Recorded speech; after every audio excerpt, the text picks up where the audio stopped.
recording of Keith Ellison meeting with defendants in Defeating Our Future case, where it was very explicit that the motivation for keeping scrutiny off them was based on perceived racism.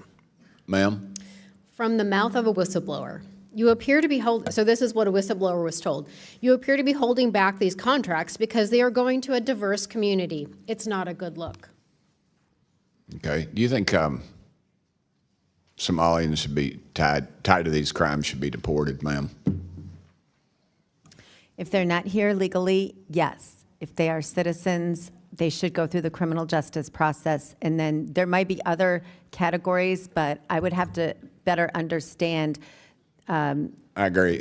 So some of these, some of these folks are born here and then they're naturalized, so they would have the constitutional protection thereof. So yes, ma'am. Sir? If there is any legal pathway to do so, absolutely. Ma'am? So you've got quite a big bucket of people, right? You've got people that were born here. That's a different situation. You have people that were naturalized, right. And then those are here illegally. So you have to treat each one completely separately with different paths. Ma'am, who is helping these folks navigate this complex grant application process? It seems to me that it's orchestrated. Surely they've got to go to. We've always found that out in my dealings with state government. There was always somebody in there, a gatekeeper.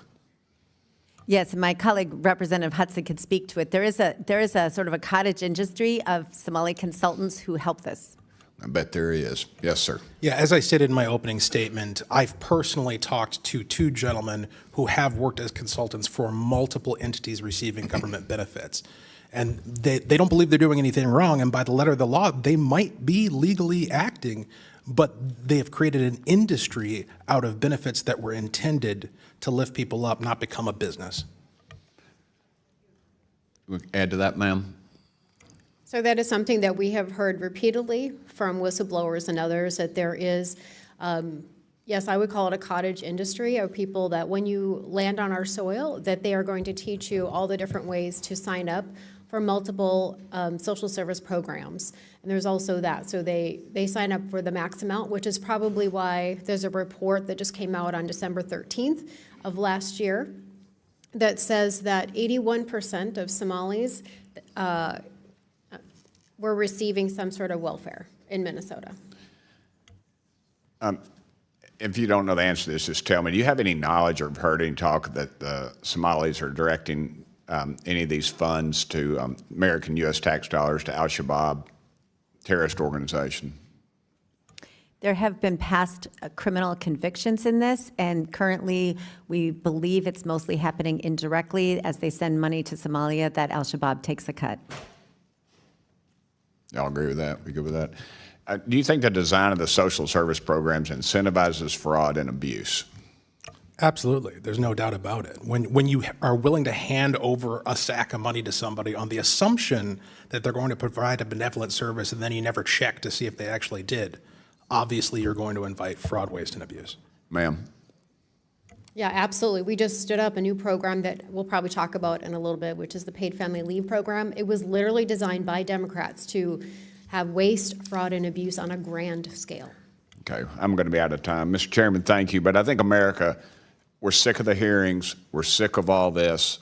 We need justice. We need convictions. If these folks are guilty, and that needs to happen. America is sick of this. It needs to happen. Thank y'all so much, and thank you for your bravery. Very well said. Chair recognizes Mr. Subramanian. Thank you, Mr. Chair. I'm so glad that committee Republicans finally want to talk about fraud and corruption and misuse of federal funds. This majority, though, has conveniently avoided this topic, but let's talk about the fraud in this administration. Let's start with President Trump accepting a $400 million plane as a gift from Qatar, which the president announced he would transfer afterwards to his presidential library, basically to himself. And then the president announced a $1 trillion economic agreement with Qatar and a security guarantee for them as well, an unprecedented one. Next, Trump has also accepted hundreds of millions of dollars in undisclosed amounts for his ball Ballroom Project, including from companies who had civil and potentially criminal charges that were then dropped against them by this administration. And it's not just President Trump. Secretary Kristi Noem has paid more than $200 million in DHS ad contracts last fall and bypassed the normal competitive bidding process to award some of the funds to a firm with deep ties to herself. And then Secretary Noem also spent $170 million of taxpayer dollars on new jets, including one for her own private travel. Family members of the president have entered into $2 billion in business deals with the UAE government and their government officials, while the U.S. Conveniently then signed a major CHIPS agreement with the UAE. And then after his election, President Trump put $4 billion in shares of his media company in a trust to be run by his son. And then President Trump maintained ownership of his business empire while letting his family run the day-to-day. And then in September, Forbes estimated that President Trump's meme coin tokens were worth $709 million, and his World Liberty financial tokens were worth more than $338 million, but we don't know exactly how that happened. Then President Trump also stopped the enforcement of foreign and bribery and fraud so that we could have American companies commit fraud abroad as well and not get prosecuted. President Trump also has made hundreds of visits to his own properties using taxpayer dollars, a lot of golfing included, and used his presidency for personal profit to those properties. And in 2019, the GAO reported a trip to Mar-a-Lago costs over $3 million. And so if you add that up, that's a lot of taxpayer money being misused and a lot of fraud. The interim U.S. attorney for D.C. ended prosecution of a January 6th defendant after he represented that defendant in private practice.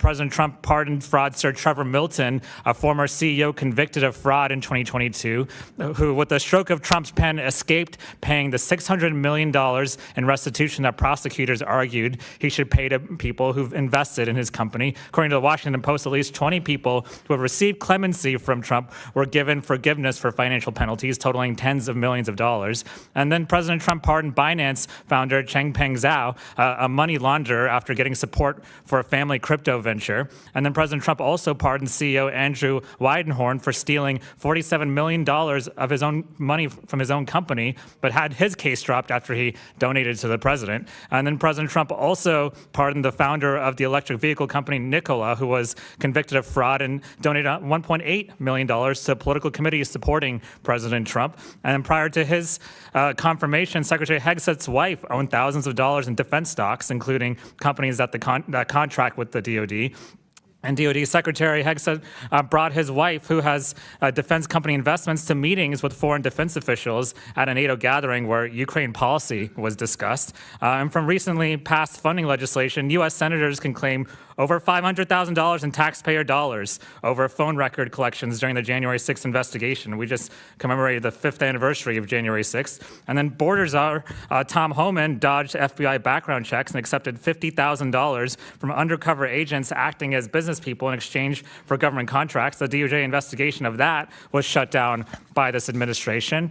President Trump wrote on his social media platform, Truth Social, "This is a great time to buy DJT," less than 4 hours before lifting the tariffs he imposed days earlier, raising accusations of improprieties. I'd say the accusations are probably well-founded.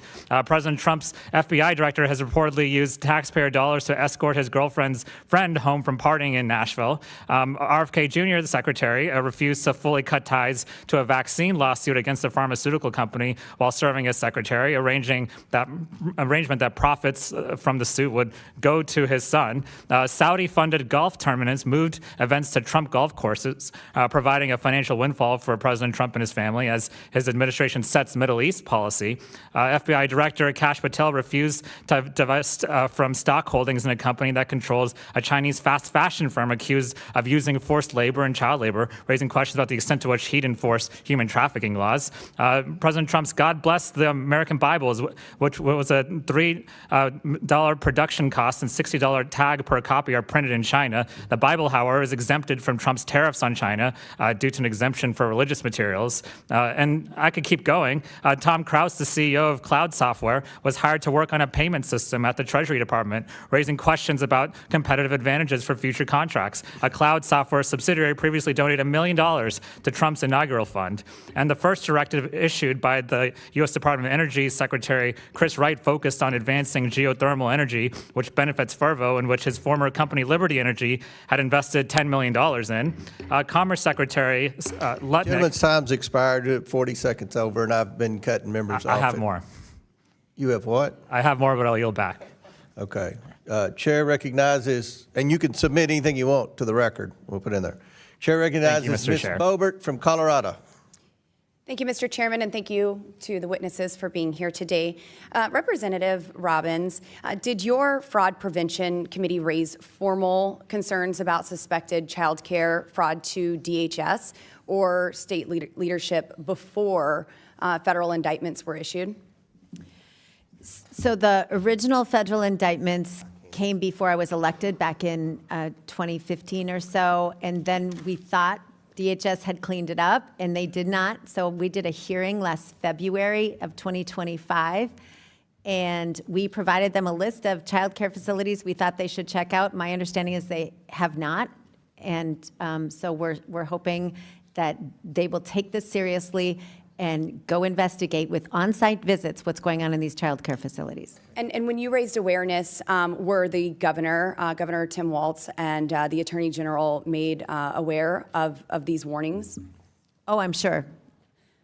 Did the state leadership fail to act promptly? I mean, it kind of sounds like they did if you still haven't received any information regarding these warnings. Yes, we don't know that they took any action with the list we gave them.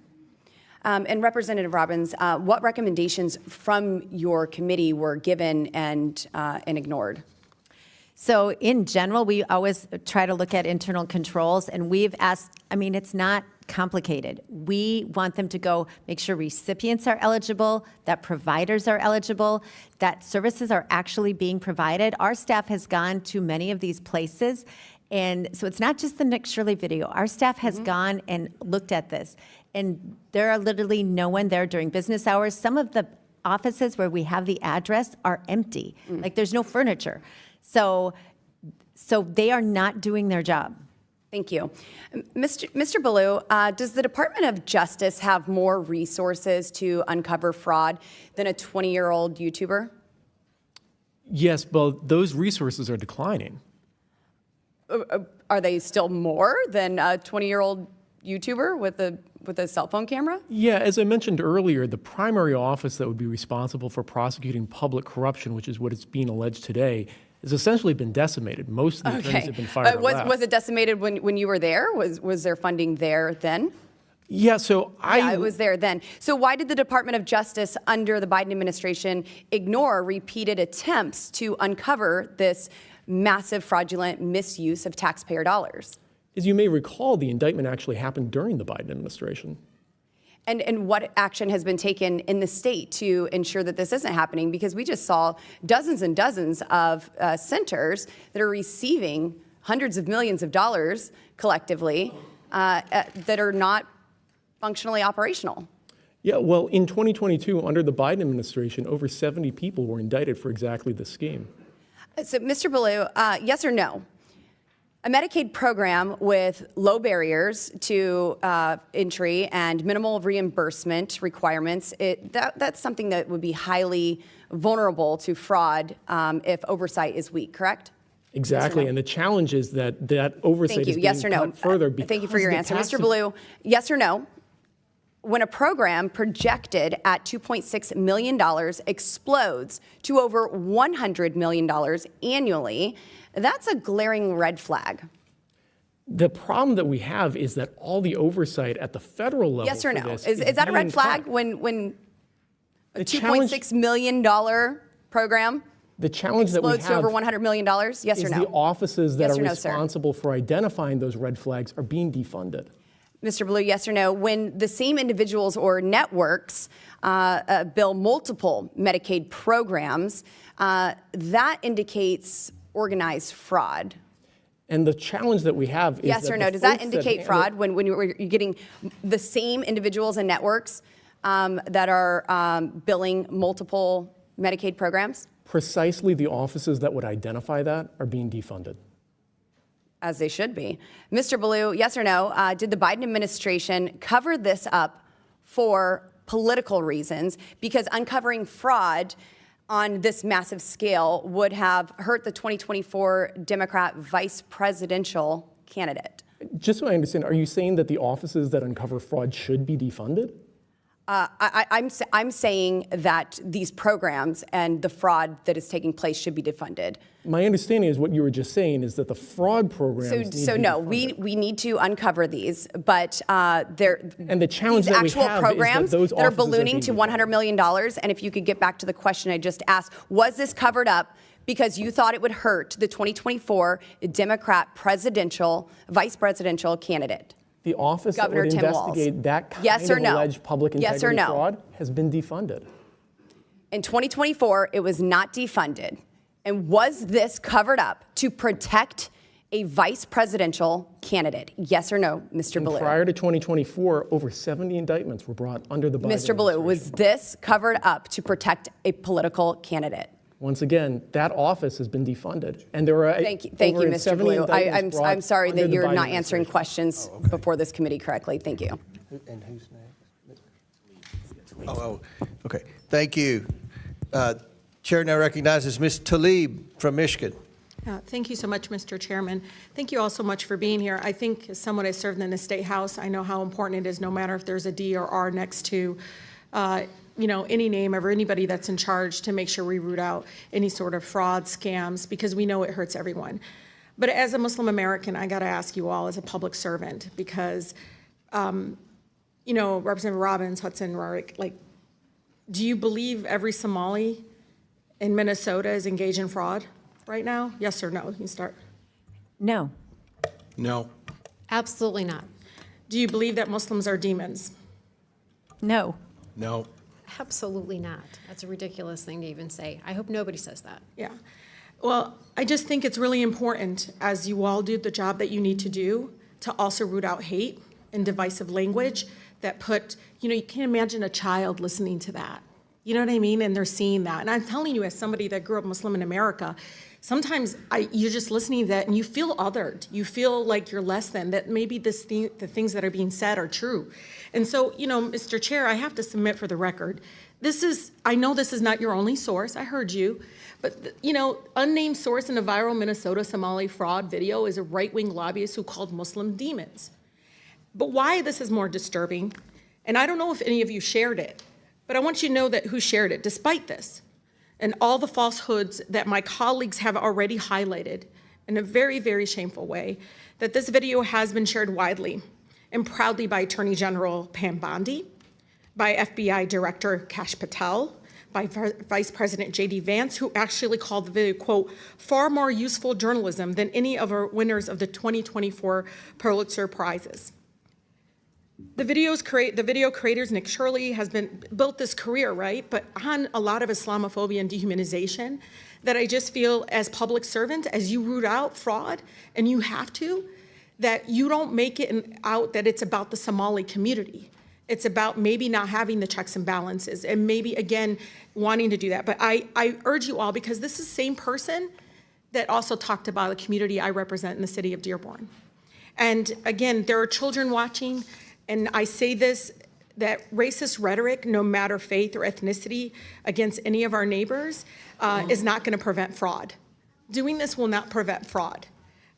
We already saw Trump administration using this story to pretext of sending 2,000 federal agents to target and harass Somali American community. I mean, do you agree with that? Sending troops in? I don't think ICE agents are troops, and ICE agents should be able to do their job anywhere I'm so sorry, in America. I meant federal agents. You're right. I meant federal agents, ma'am. Do you believe federal agents should come in, and 2,000 federal agents should come into your state? I think ICE agents should be doing their job anywhere in America. It's their jurisdiction, and if there are But that's the criminals, response of the president. So if there are criminals who need to be Yes, I understand. deported, they should be deported. But that's not what's going to happen.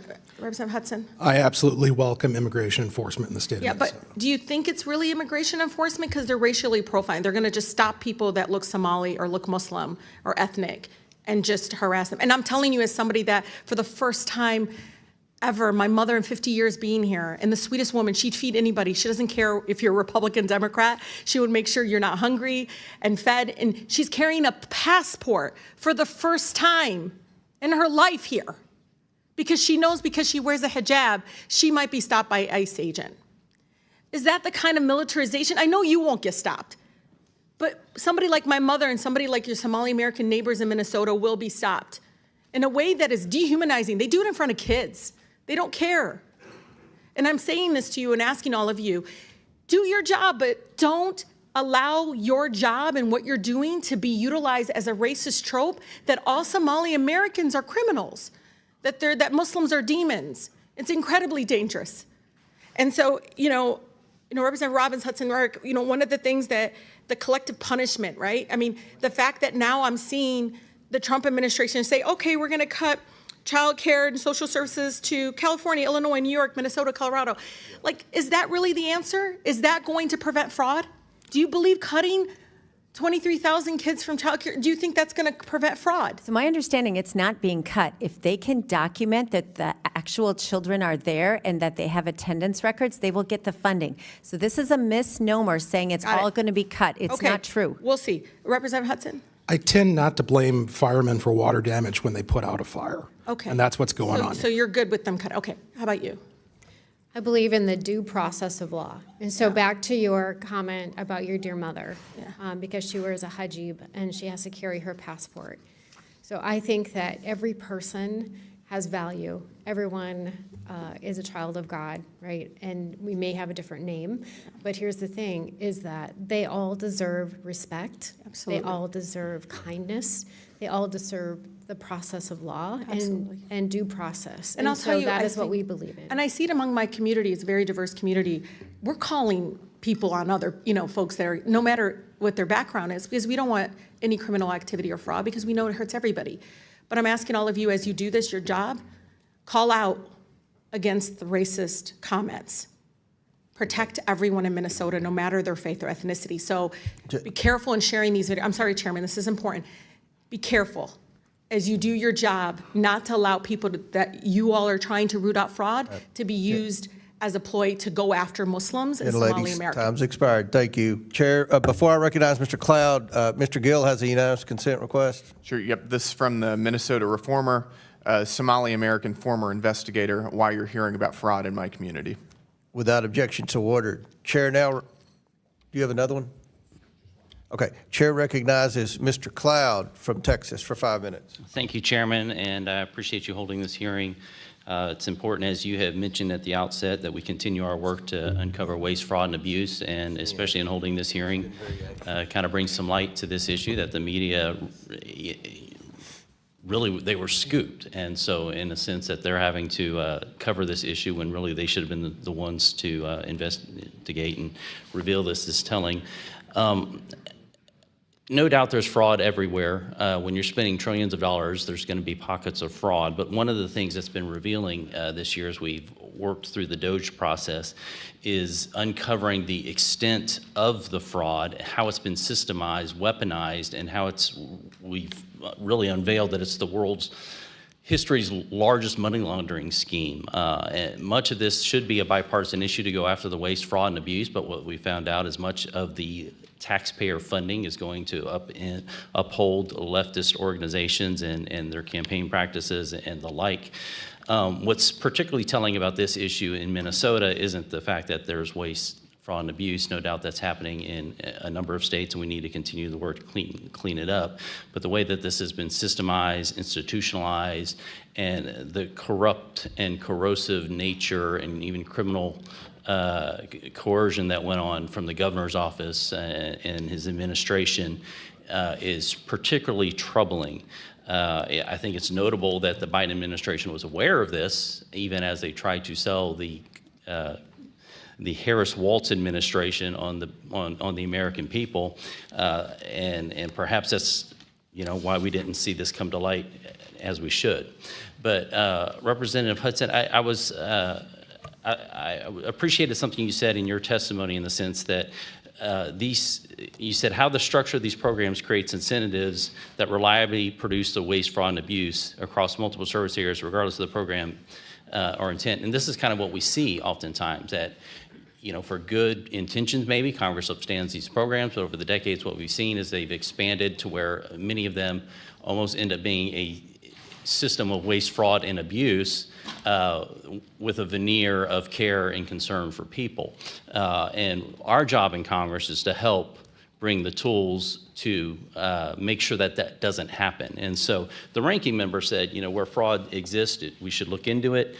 We should hold people accountable. What we see coming from the left a lot of times is they're fine with the reactionary. We're fine in bringing prosecutions after the fact because the money's already gone out. We're fine with prosecuting people who do ballot harvesting once the ballots are in the pot and we can't separate them. But it's far better for us to prevent it. I'd like to talk to, I'll start with you, Mr. Hudson, but if y'all want to jump in, what controls states should be putting in, but really it comes down to us in saying whatever federal dollars you are receiving, you should be getting these controls in place. So could you speak to the institutionalization of this fraud and the schemes that are in place, maybe list some examples, and then speak to some of the controls that you would recommend that we take on legislatively to make sure states are doing their job? It's a very big question, and I'll try to be concise. So I haven't put a whole lot of thought into what Congress should do, given my state legislative role, but I can tell you that states are primarily responsible for the administration of these programs, for setting up rules, for engaging in verification and compliance. And so what I imagine Congress can do is provide either incentive or some form of, for lack of a better term, punishment to states who fail to do that. Currently, states are actually incentivized, in a sense, to game the system against the American taxpayer. 100%. Yeah. Absolutely. And so the programs in Minnesota need to be redesigned from top to bottom. I mean, it needs to be like a demolition and a rebuild, because the way they're currently structured, I think most Americans, when they think about benefit programs, they think about like their neighbor and how they would help out their neighbor. But that's not how these programs work. It's not relational. It doesn't come with expectations or gratitude or an incentive to make your life better. It is set up to create a perpetual industry out of taking money from taxpayers. Yeah, that's troubling. Would you like to speak to that? Yes, I think one of the most practical things you can do is to require documentation from the recipient and from the provider. In Minnesota, most of these providers are set up and the recipients based on attestation. And nobody then goes and checks, are they really eligible? Are the services actually being provided? We had the Housing Stabilization Program. They estimate 90% of it was fraud. Nobody checked if services were actually being provided. And I think you could also require repayment to the feds if there's fraud, and that would make states pay attention to administration if they had to repay the money if it was not spent on the proper services. Thank you. Those are a few good tips. We'll hopefully stay in communication. My time's up. Chair. I know we opened up a can of worms there that could take another hour or two, but thank you, Chairman. I yield back. Thank you. Chair recognizes Mr. Min. Thank you, Mr. Chair. Appreciate today's hearing, and I am deeply concerned about the allegations of fraud that we are learning about around the disbursement of social services funding in Minnesota. This is fraud of the worst kind. It's literally taking food out of the mouths of hungry kids so that people can enrich themselves. And just for your clarification, I've actually spent my career fighting fraud. My first job out of law school was at the SEC. This was in the aftermath of another major set of frauds, the Enron and WorldCom accounting scandals, which of course from the private sector, not the public sector. In Congress, this has been my just over a year at this point, but I was happy to sponsor H.R. 1156, a Republican-led bill that came before this committee last year. And I think that we need aggressive enforcement and accountability when it comes to taxpayer dollars and their disbursement. That being said, I have concerns about this hearing, as well as recent actions taken by the Trump administration. And it's hard for me not to look at this hearing and the context in which it's taking place and not see this as a partisan and racist hearing.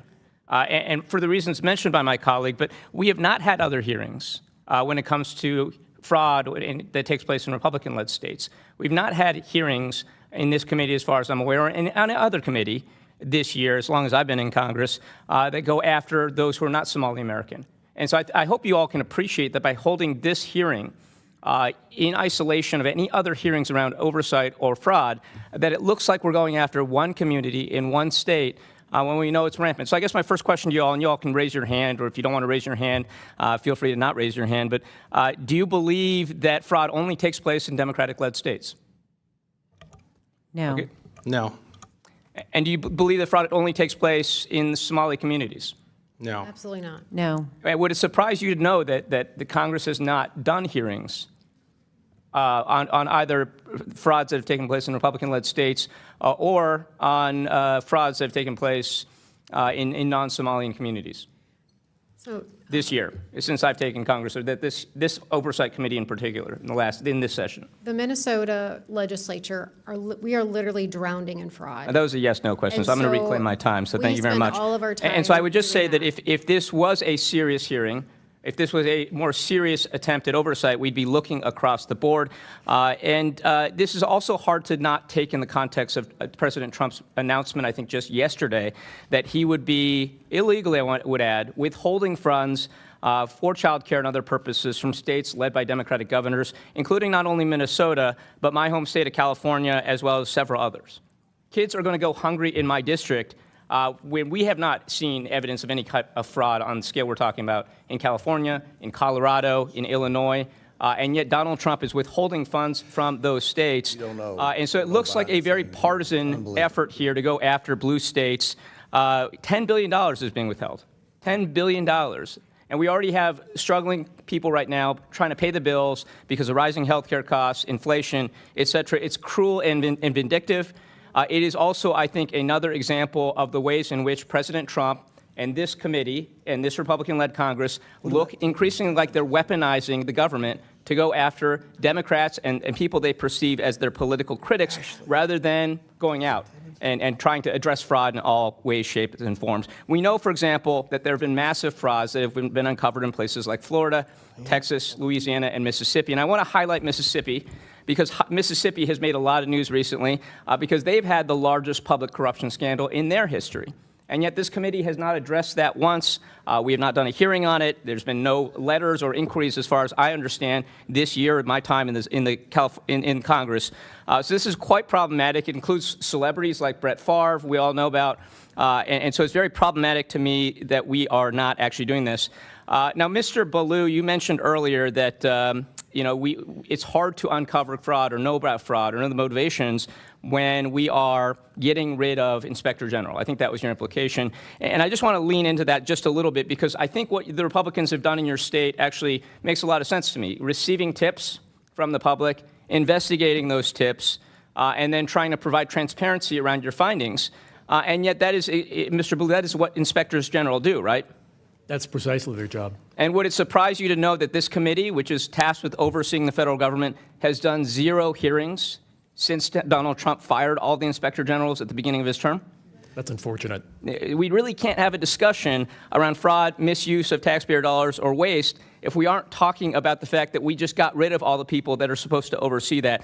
So I have one last question here. And No, your time's expired. You've gone over a minute, but you No, I did go over a criticize minute. firing the 7 inspector seconds general over. when you 7 seconds admit over. there's massive fraud in Republican states too. The IGs have failed.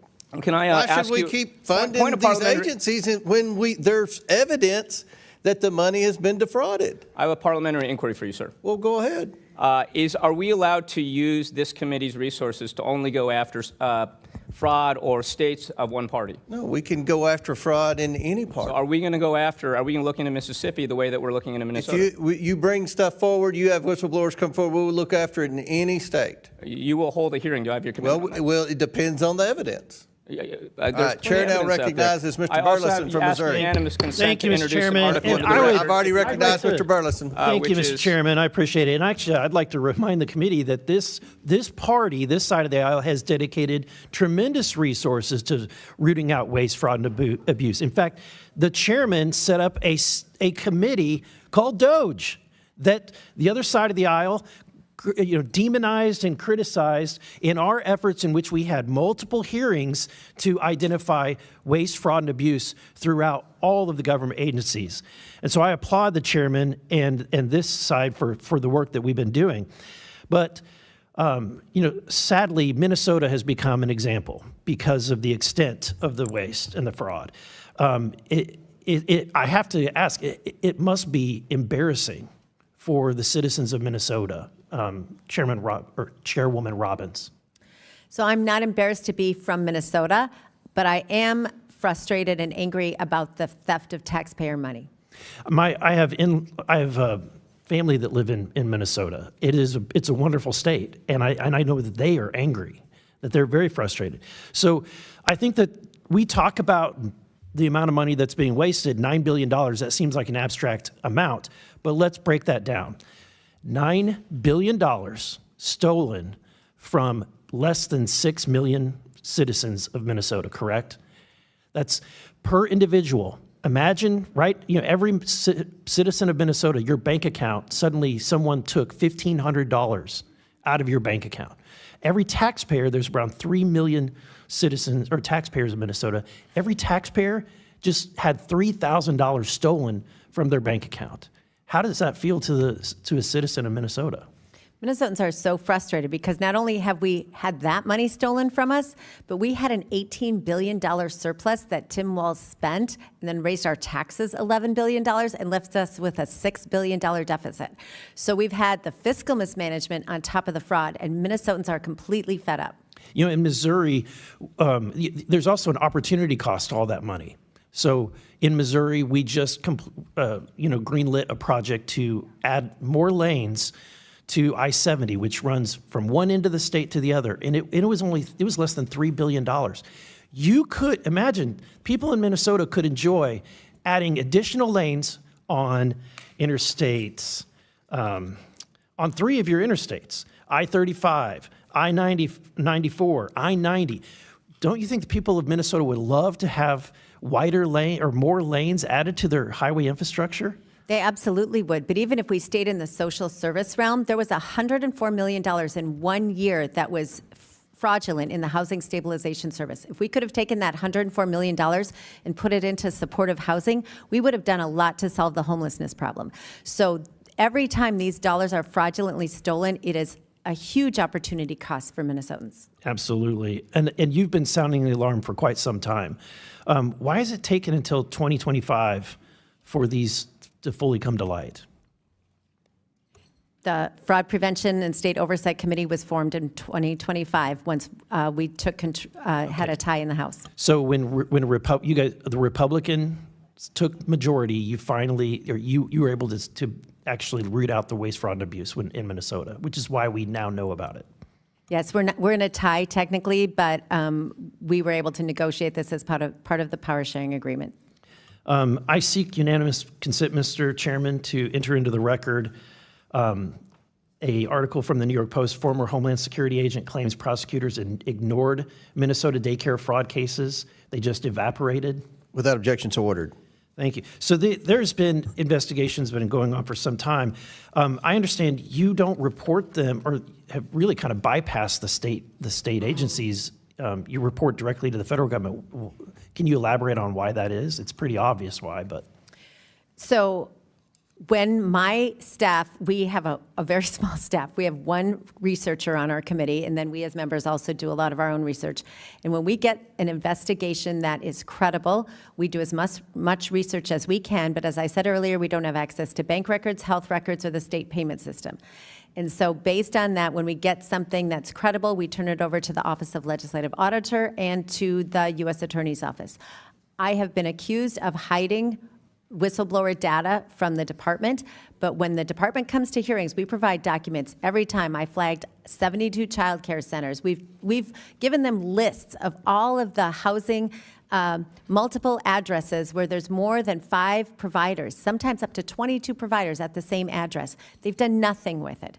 But what I don't give them is the whistleblower information, because I'm protecting our whistleblowers in Minnesota. They finally are stepping up, and I have their back. Good for you, and I appreciate you for doing that. And then finally, with that, I'll end. I have more articles to submit for the record, Mr. Chairman. Do you want to submit them now, or are you going to submit them? Okay, go, proceed. Okay, one is an article produced that was about child care welfare fraud. Without objection to ordered. A report produced by the Office of Legislative Legislative Auditor of Minnesota Child Care Assistance Program's assessment of fraud allegations. Without objection, so ordered. And then from the Minnesota House Research Group, the Child Care Assistance Programs and the fraud within. Without objection, so ordered. Thank you, Mr. Chairman. Chair now recognizes Mr. Frost from Florida. Thank you, Mr. Chairman. It is very important that we eliminate fraud in our social programs, and I'm glad that Governor Walz has taken real concrete steps in Minnesota to combat fraud, like signing legislation to strengthen states' agencies' ability to detect, prevent, and prosecute fraud, and establishing a statewide Inspector General Coordinating Council and appointing an independent state auditor to investigate claims. Mr. Balu, how will these actions help uncover and prevent fraud in the state? Well, it's the funding and staffing that's necessary to uncover fraud that's happening at a state level, but that staffing is not being mirrored at the federal level. What do you mean by that? Well, bluntly, most of the enforcement mechanisms for going after white-collar crime are being decimated, especially in the Justice Department, but also the Consumer Financial Protection Bureau and the Securities and Exchange Commission. Of course. As you pointed out, it's important for governors to play a big role in fighting fraud in their state. I want to give you a hypothetical. Let's say that you have a state's governor that funnels millions of dollars from the state's money over to the governor's wife's nonprofit. Let's say then that nonprofit takes that same money and gives it to political action committees that help her husband's causes. Would that be worth investigating? Absolutely. What say the rest of the witnesses? In that hypothetical, is that something we should also investigate? So I don't think we're in a place to talk about hypotheticals, but thank you for the question. The rest of the witnesses? You don't think we should investigate fraud? What do you think? I think I came here prepared to talk about the fraud that's taking place in my state and contain my testimony to the purpose of the hearing. Representative Robbins? I think we should investigate credible allegations of fraud wherever they are, but we don't know the Thank you. I specifics of 100% that agree with you, Representative. And circumstance. actually, I want to talk about something that's really important because my colleague Dave Min just brought up something. Chair Comer, you had said if there's credible allegations, if there's evidence, we should look into it, and I have something for us to look into. This is not a hypothetical. This happened in my state of Florida. Governor Ron DeSantis, Casey DeSantis, and the Hope Florida Foundation have been subject to a bipartisan investigation and now a criminal investigation for this exact same thing I just talked about. So if we're going to be here going state by state in this committee talking about fraud, I'm okay with doing that. But let's make sure it's not just Democratic states, like Dave Min said, and let's also look at Republican-led states as well. Because what happened in my state of Florida is $10 million of Medicaid money was funneled to the governor's wife's nonprofit. Then that nonprofit took that money and gave it to political action committees helping her husband. I'd like to insert for the record a unanimous consent from the New York Times. Why did a charity tied to Casey DeSantis suddenly get $10 million boost? Without objection, so ordered. Chair Comer, will you commit to working with me to schedule a hearing on this? Get the stuff to me, and we'll definitely look at it. $10 million. We're talking about $9 billion today. does But the yeah, $10 million get that to me. Appreciate I'll get it to you. Definitely a lower amount of money, but $10 million of Medicaid money going to being funneled from taxpayer Floridians to political action committees is fraud and is criminal. And this is a bipartisan investigation looked at by both Democrats and Republicans, and I definitely expect this committee to do the same thing. And I have one more thing I want to talk about that Representative Ansari brought up. President Trump reposted conspiracy theories on his Truth Social account about the murder of Minnesota state legislators Mark and Melissa Hortman that suggests that Minnesota Governor Tim Walz had the Hortmans assassinated. Governor Walz says this behavior will get more innocent people killed, and the Hortman children have come out on the president and called on the president to take the statements down. I think it is very important that we are very clear that we condemn this type of behavior. So I just want to go down the line and hear if you agree with the Hortman children that we should condemn, and we ask the president to take down this post. Mr. Bayou? Yes. Representative? So as the longest-serving member on this panel of Minnesota, I am so offended that anybody would accuse anybody of the assassination other than Lance Bolter, because this was do you agree with deep scar in the state of Minnesota, and all of us personally. I served with Melissa I Hortman my understand, entire ma'am, but 13 do you years, and agree? it is just unbelievably beyond the pale. Do that we you are agree talking that about we should right call on now. the president to take down the post? That's it.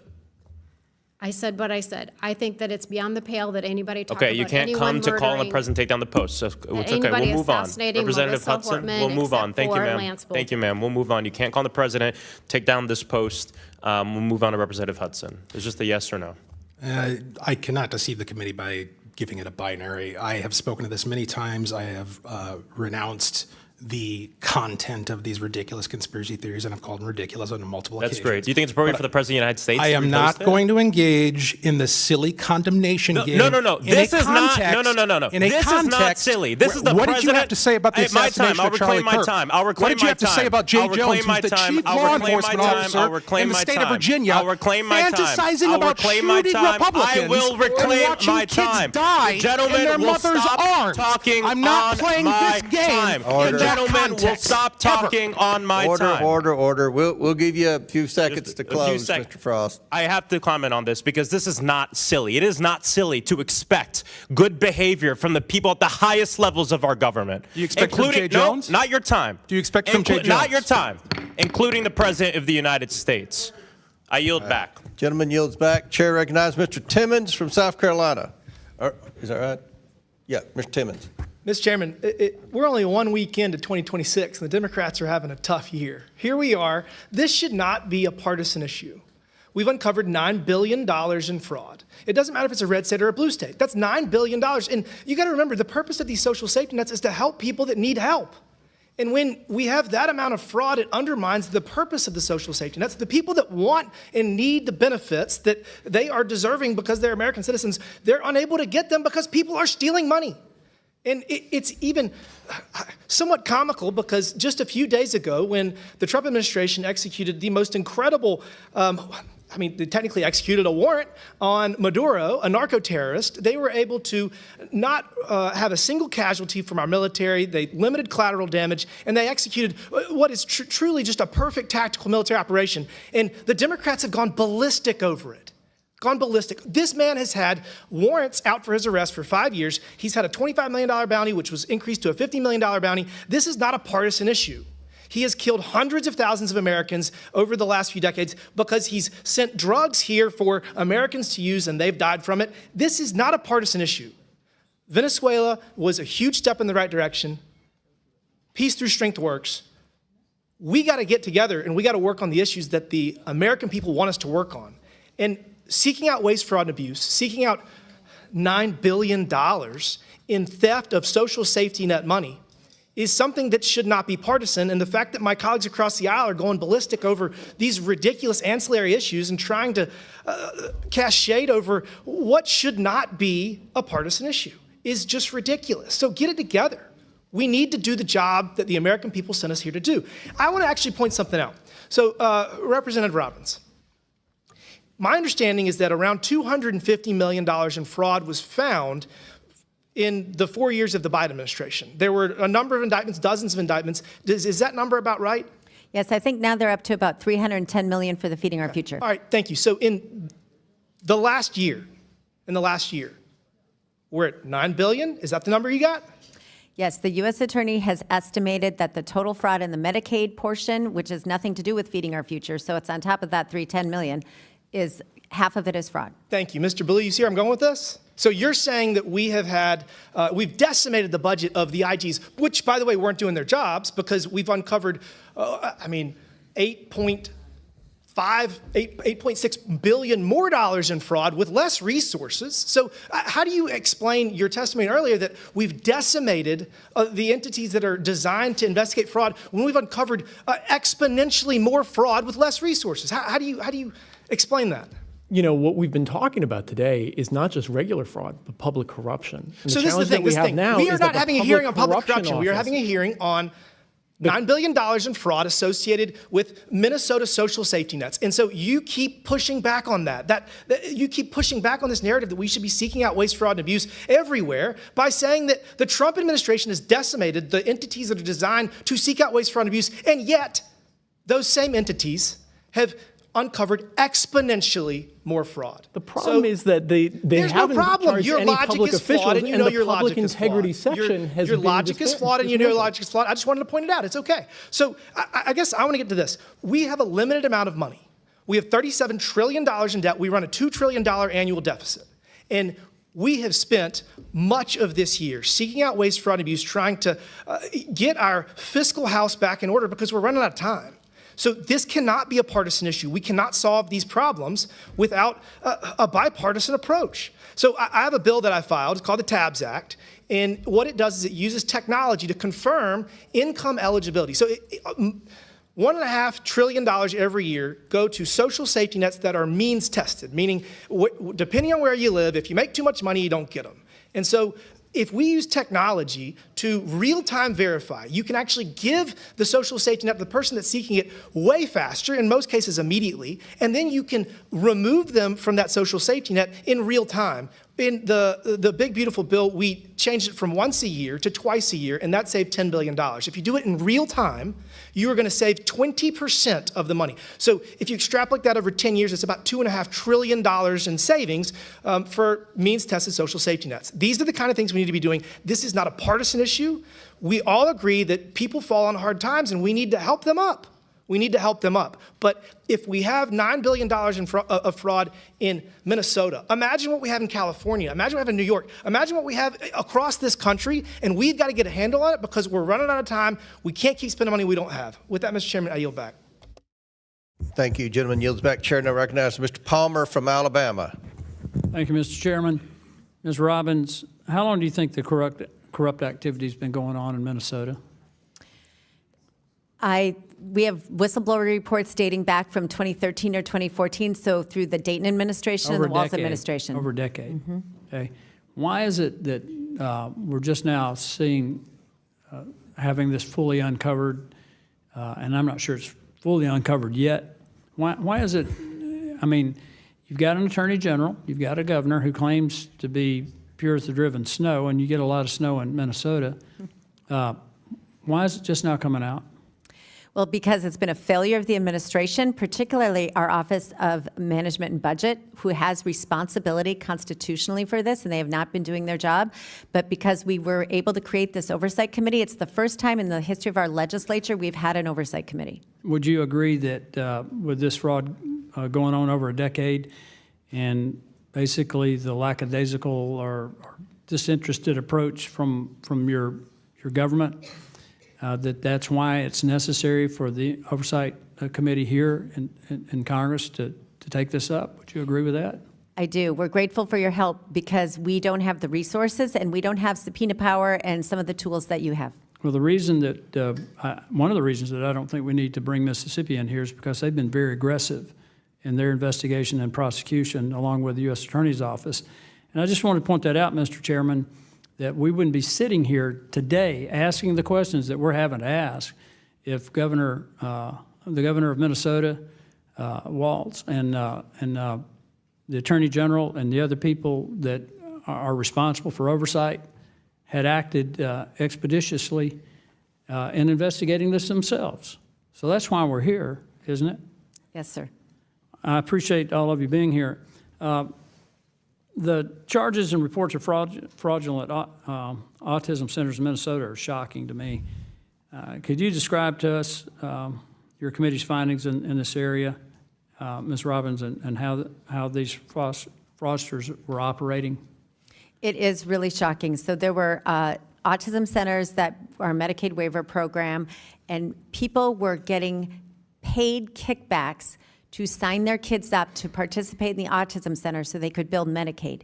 And these children didn't necessarily have autism. We have substantiated, court documented by the U.S. Attorney how the parents were getting their kids falsely diagnosed with autism so that then they could get a kickback to participate in billing Medicaid for autism services. It's not just the fraud in terms of money, it's the abuse of children by their parents.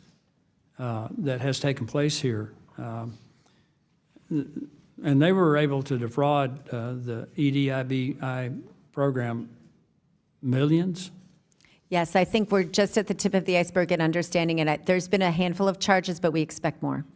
Mr. Hudson, do you think General Ellison or Governor Walz was aware of the fraud prior to the exposure that has been brought now? Oh, there's simply no doubt I mean, again, referring to the exhibit that I submitted with my testimony, 2,500 pages of OLA reports citing all of the red flags and risk factors, and they did not take appropriate action. Why do you think they did that? Mr. Hudson and Ms. Rick, she's about to hit her button, so go ahead. In my opinion, the simplest answer, the most logical answer is that they didn't want to know the answer to the question, because the answer to the question was going to require them to take action against one of their favorite political But constituents. it's also been alleged that they may have benefited. Yeah, that has been alleged, and I hope the evidence is entered into the record through investigation and prosecution. Well, it's going to be a thorough investigation. Ms. Rarick, you were about to say something? Just really quickly, so I think it should be noted, we haven't said this yet, but Jim Nobles was our legislative auditor for 38 years, and he did an article, or he did a statement in the Star Tribune on December 29th of 25, and he said literally all the state needed to do was implement standard financial controls and oversight. Why the Walz administration did not do that is still a mystery, but it's disturbing. Okay, Mr. Chairman, I think we just heard full justification for why we're having to have this hearing, why we'll have to follow up, because clearly the state of Minnesota had almost a lack of interest, maybe even an interest in covering it up. And so with that, Mr. Chairman, I yield back and look forward to further investigating this Thank you, massive Mr. fraud. Palmer. I think the evidence is clear as well. Chair now recognizes Ms. Luna from Florida. Thank you, Chairman Comer. Before I get to the questioning of some of our witnesses today, and thank you again for being here, I would like to make a motion to subpoena journalist Seth Harp for leaking classified information, including doxing a Delta Force commander on Operation Absolute Resolve, which liberated the Venezuelan people and brought a terrorist dictator to the United States to face justice for his crimes against American citizens. A motion has been made, another motion by Ms. Luna. The committee will hold this motion in abeyance till the end of today's hearing. The committee will now proceed. Chair recognizes. Thank you, Chairman Comer. I make a motion to request this in writing. Hold on. There's been a parliamentary inquiry. Yeah, about parliamentary Ms. Frost. inquiry. We'd like to request this in writing. Okay. I can submit that. If I can just right after this, I'll totally submit that to you guys, because I have some other motions that we're voting on at the end. This is a great motion in writing. We want everyone on record for this one. Thank you. Chair recognizes Ms. Luna. Thank you, Chairman Comer. Honorable Robbins, based on your record before your committee, when did Governor Walz first become aware of widespread fraud in Minnesota social service programs? I would assume that he has been aware of it since he ran for office for governor in 2018. By 2017, DHS investigators warned CCAP fraud could exceed 50%. What was that information elevated to the governor's office? Yes, there was an OLA report. Thank you, ma'am. By 2020, state officials knew feeding our future invoices were fraudulent. We know that payments continued to the AG's knowledge. Did they continue to the governor's knowledge as well? Yes. Attorney General Ellison agreed on tape to fight Minnesota's own Department of Human and Health Services in exchange for Somali political and financial support. In your personal opinion, do you believe it is a possibility that Governor Walz also made that personal deal, or that he at least knew about the Attorney General's agreement? I don't know. Okay. I don't want to rehash what you guys have spent hours answering. We know that there's a big issue with the fraud in Minnesota. So on a number of things, I'd first like to point out, thank you for being here today, but because of your testimony and because of some of the evidence that we've seen brought forward, as well as I'm sure the fact that this committee, I assume, at Chairman Comer's direction, will be soon subpoenaing AG Ellison, I would like to make criminal referrals regarding Governor Walz as well as AG Ellison. As you know, U.S. Code 371 and U.S. Code 2, which deals with criminalized conspiracies to defraud the United States and establishes liability for individuals who knowingly aid or abet the commission of federal offense, includes willful blindness or deliberate inaction where duties to act exist. So I will be referring them later on today. Now, aside from that, I do just want to point out that there is a statute that you can denaturalize citizens if their applications were fraudulent, and also too if within 10 years of their naturalization that they committed fraud in the U.S. And so I take this very seriously, and it's very unfortunate that these people chose to do this, because being an American citizen is not a right, it's a privilege, especially if you were not born here. And so with that idea in mind, I would like to say that these criminals took advantage of the very country that gave them refuge.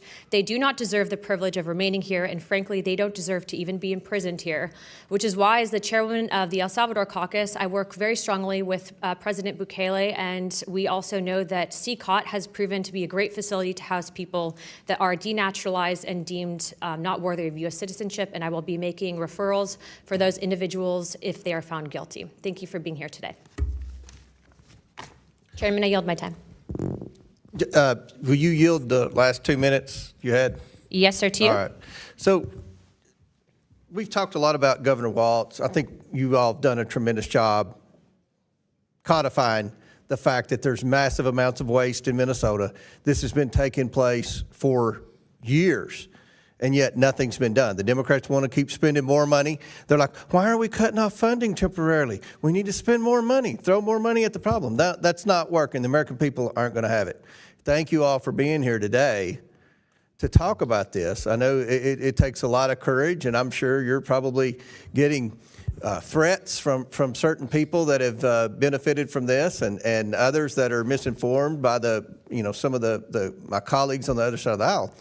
We've talked about Walz. You've stated that Walz has been well aware of this, but we haven't talked a lot about Attorney General Ellison.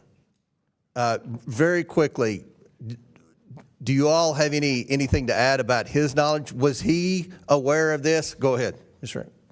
Thank you. I actually had that document in front of me that I wanted to share. So this is from a press release that we actually confronted him with when we had a hearing and he was in front of us. And the press release is from September 26th of 2022. And this is from press release from his office. And it says, Minnesota Attorney General Keith Ellison and his office have been deeply involved for 2 years in holding Feeding Our Future accountable. Now, the tape that we've been talking about as well, where he said he would go to bat for the fraudsters against state agencies, which, by the way, were his clients, happened 1 year prior to this press release. So if he had been working to oust the fraudsters for Feeding Our Future, he would have known who they were at the time of that meeting. He claimed in front of us that he did not know who they were. That was his reason to meet with them. And by the way, I would say that he did not meet with him in his official office, which is highly suspect. He met with them at a strip mall, I think, something like that. Okay. Well, we've invited him to be at our next hearing on this. If he doesn't respond very soon, he will be receiving a subpoena to be here at the next hearing, and we look forward to working with you and any other whistleblowers who want to come forward to ask Mr. Ellison specific questions. Now, Chair recognizes Mr. Gill for unanimous consent. I've got a unanimous consent request to enter into the record. Former legislative auditor, is the Walz administration finally awake about fraud? Without objection, so ordered. Chair now recognizes Mr. Are you ready, Mr. Langworthy, or? So, Mr. McGuire, Chair recognizes Mr. McGuire from Virginia for 5 minutes. Thank you, Mr. Chairman, and thank you to our witnesses for being here today and for your tireless work on your committee to investigate and sound the alarm for fraud in your state. After receiving a mandate from the American people and taking office, President Trump and this administration have worked tirelessly to root out and put an end to waste, fraud, and abuse in our federal government. The recent child care fraud that has come to light in Minnesota is just the latest example of why the American people deserve to have oversight and how their taxpayer dollars are being spent. Talking with constituents in my district, I had one guy say to me, he said, John, why should we even pay taxes? The signal that we're getting around our country is that you do everything right and you pay your taxes, and these folks are buying homes in foreign countries. These fraudsters, they're stealing from the American people, we the people. And one constituent said, we're not paying taxes, we're paying criminals. We need to know where our taxpayer dollars are going. The 20 million or so illegal aliens that came into our country have come here to break the donkey's back. You know, if you want to break a donkey's back, you keep loading it on until his back breaks. And we're sick and tired of the waste, fraud, and abuse. For some reason, it seems like our friends on the other side of the aisle partner with the fraudsters and not those people that are identifying the fraud. You may remember during the Summer of Love, when they were burning our cities for 80 days, instead of supporting the police, they wanted to defund the police and use their dollars to bail them out of jail so they continue burning our cities. It makes no sense. Recently, we got Maduro out of his country to stand trial for killing and terrorizing thousands of American citizens. And instead of telling the military what a great job they did, they had protests around the country for Maduro. And by the way, I had a friend in the airport in Buenos Aires. When it was announced, the entire airport cheered. And people in Venezuela said that they've been eaten out of trash cans, and family members got into prostitution because their family was starving. They're trying to survive. As a Navy SEAL veteran, I served in Venezuela during the 90s, and it was one of the most prosperous, strongest economic countries, safest places in South America, and they've ruined it. So anyway, the people are sick and tired of the waste, fraud, and abuse. In reference to the most recent child care fraud scandal coming to light, by a spokesperson for Governor Walz said the governor has worked for years to crack down on fraud and asked the state legislature for more authority to take aggression on this action. He has strengthened oversight. Ms. Robinson, Mr. Hudson, and Mr. Rorick, as members of the Fraud Prevention and State Agency and Oversight Committee, do you agree that Governor Walz has strengthened oversight in the state of Minnesota? Yes or no? No, he belatedly took action this fall because of the enormous pressure that is coming to bear, but his agencies always had the authority that he trumpeted now. No, he simplified the problem by pretending that you can solve it by appointing somebody to look at it. This needs systemic reform. He absolutely shredded oversight, simply. Yeah, and I heard through testimony that it was career suicide to speak up. But Ms. Robinson, you've been very vocal about the mistreatment of whistleblowers by Governor Walz. Can you speak to some of the ways that Governor Walz and his administration have retaliated against whistleblowers? Yes, I've met with many whistleblowers who have spoken about how they were told that they would be demoted or reassigned. I know of people who were reassigned. We also know that they were surveilled in their place of work when people thought they might be the quote leaker. Their email and their chat functions were surveilled electronically for words like fraud or whistleblower or compliance or overbilling. So they are under a great deal of stress in the Department of Human Services, and we are grateful for the whistleblowers who have spoken out to us. So based on all of your knowledge about this scandal or this fraud in Minnesota, I think it's the tip of the iceberg. We're like $37 trillion in debt. And now, I don't know what it is about Somali, but apparently they're using that for Somali daycare centers in Washington State now. And it's come to light that there's some daycare center fraud in Ohio as well associated with Somali. So I think we're just the tip of the iceberg, and there's waste, fraud, and abuse everywhere. And maybe a big chunk of our national debt comes from waste, fraud, and abuse. So I don't care if it's a red state or a blue state. We need to have oversight. We need to protect the American people's taxpayer dollars. The child care fraud brought to light by Nick Shirley is just the latest scandal. In 2022, federal prosecutors charged 47 defendants, majority of whom were from the Minnesota Somali community, for the role they played in feeding our future. Are they still in power in Minnesota? The Democrats? No, the Feeding Our Future. What's going on with them now? So that program was a COVID-era child nutrition program, and that is over, but there's ongoing child nutrition programs that could be fraudulent. So I think they're still working their way through the Feeding Our Future case, but I think there will be need for ongoing oversight of child nutrition programs. With that, I yield back. Thank you. Chair now recognizes Mr. Langworthy from Buffalo, New York. Okay, Chair recognizes, we will go to Mr. Stauber, are you ready, prepared, or Ms. Fishbach? Yeah, Representative Fishbach prior to me. Thank you. Okay. Chair recognize, we're going to get to our wave-ons, and we may have a few more that will come in. We have a few more Republicans that haven't asked questions yet, but Ms. Fishbach. You recognize for 5 minutes. Thank you very much, Mr. Chair. And before I begin my remarks, I want to enter into the record an email shared by DHS whistleblowers. The email was written by a senior DHS official and sent to other DHS leaders.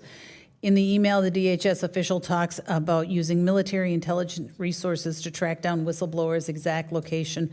And this issue, and I believe this email was alluded to by Representative Rarick in her testimony. Without objection to ordered. Thank you so much, and I have one more, and I ask for unanimous consent to enter into the record an article titled, Minnesota Government Whistleblowers Claim They Were Electronically Surveilled, had promotions denied in the New York Post dated January 3rd, 2026. Without objection to ordered. Thank you, Mr. Chair. And first, I would like to say thank you, Mr. Chair, for allowing us to waive on. This is an incredibly important issue in our state and across the country. It's something that comes up all the time when we're out in the district. And so I thank all of the legislators for being here and for all of your work that you do in order to expose this and dig into it and really figure out what's going on. And I think it was Mr. Burlinson who asked if we were embarrassed. But I'm not embarrassed to be from Minnesota. What I am is really sad that this is happening, and this is what Minnesota is known for now. This horrible fraud, because there's wonderful things that Minnesota does have to offer. And so as a lifelong Minnesotan, it makes me sad that this is what we're having to talk about. And while some may want to downplay this fraud, I want to be clear. This is an explicit and egregious cover-up on the theft of taxpayer dollars. And hundreds of millions stolen from programs intended to help feed children, provide housing, provide child care, even help individuals with autism. And we also have reports that some of this funding is going to terrorist organizations, like was mentioned earlier. Democrats have been in charge in Minnesota for years. And I was in the Minnesota legislature, I know. And they specifically wrote and passed legislation that reduced oversight when handing out federal funds. Democrats seized on COVID in particular to yank back fraud protections, just so that they could hand out money as fast as possible. That was the whole thing. That was the mantra during COVID, is we've got to get it out fast. So we can't have all these regulations and checks and balances on them. Unfortunately, though, this problem isn't new, and it wasn't just from COVID in Minnesota. Whistleblowers report that they've been making reports for years. The Democrat leadership at the state level in Minnesota has been actively suppressing whistleblowers, and I think some of the testimony that you've all given today is pointing that out. And that's not an opinion, it is fact. It's fact. So I'm going to ask, maybe we're going to go over some of this a little once again, but I want to make sure that everybody understands that there's a clear answer. Representative Rarick, the tweet, where did my sign go? I have a sign.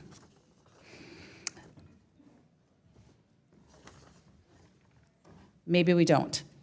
But there's an account that is working, that is, I believe, from the whistleblowers. And I just wanted to note, there we go. Thank you. This behind me is the account. Is it run by one whistleblower? Madam Congressman, no, it actually is comprised of over 1,000 state employees across multiple state agencies. So this is not just a couple of people. This is a lot of people bringing this to light.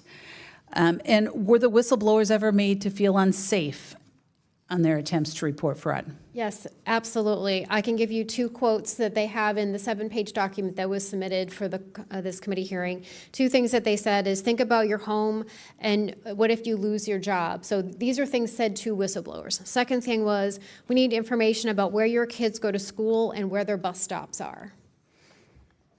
And Representative Rarick, that's just incredible stuff. And I know you mentioned it before, but I do think it's worth repeating, because we had whistleblowers. This could have been happening, but there has been Democrat administration after Democrat administration, including Walz and the newer, they have not addressed these things.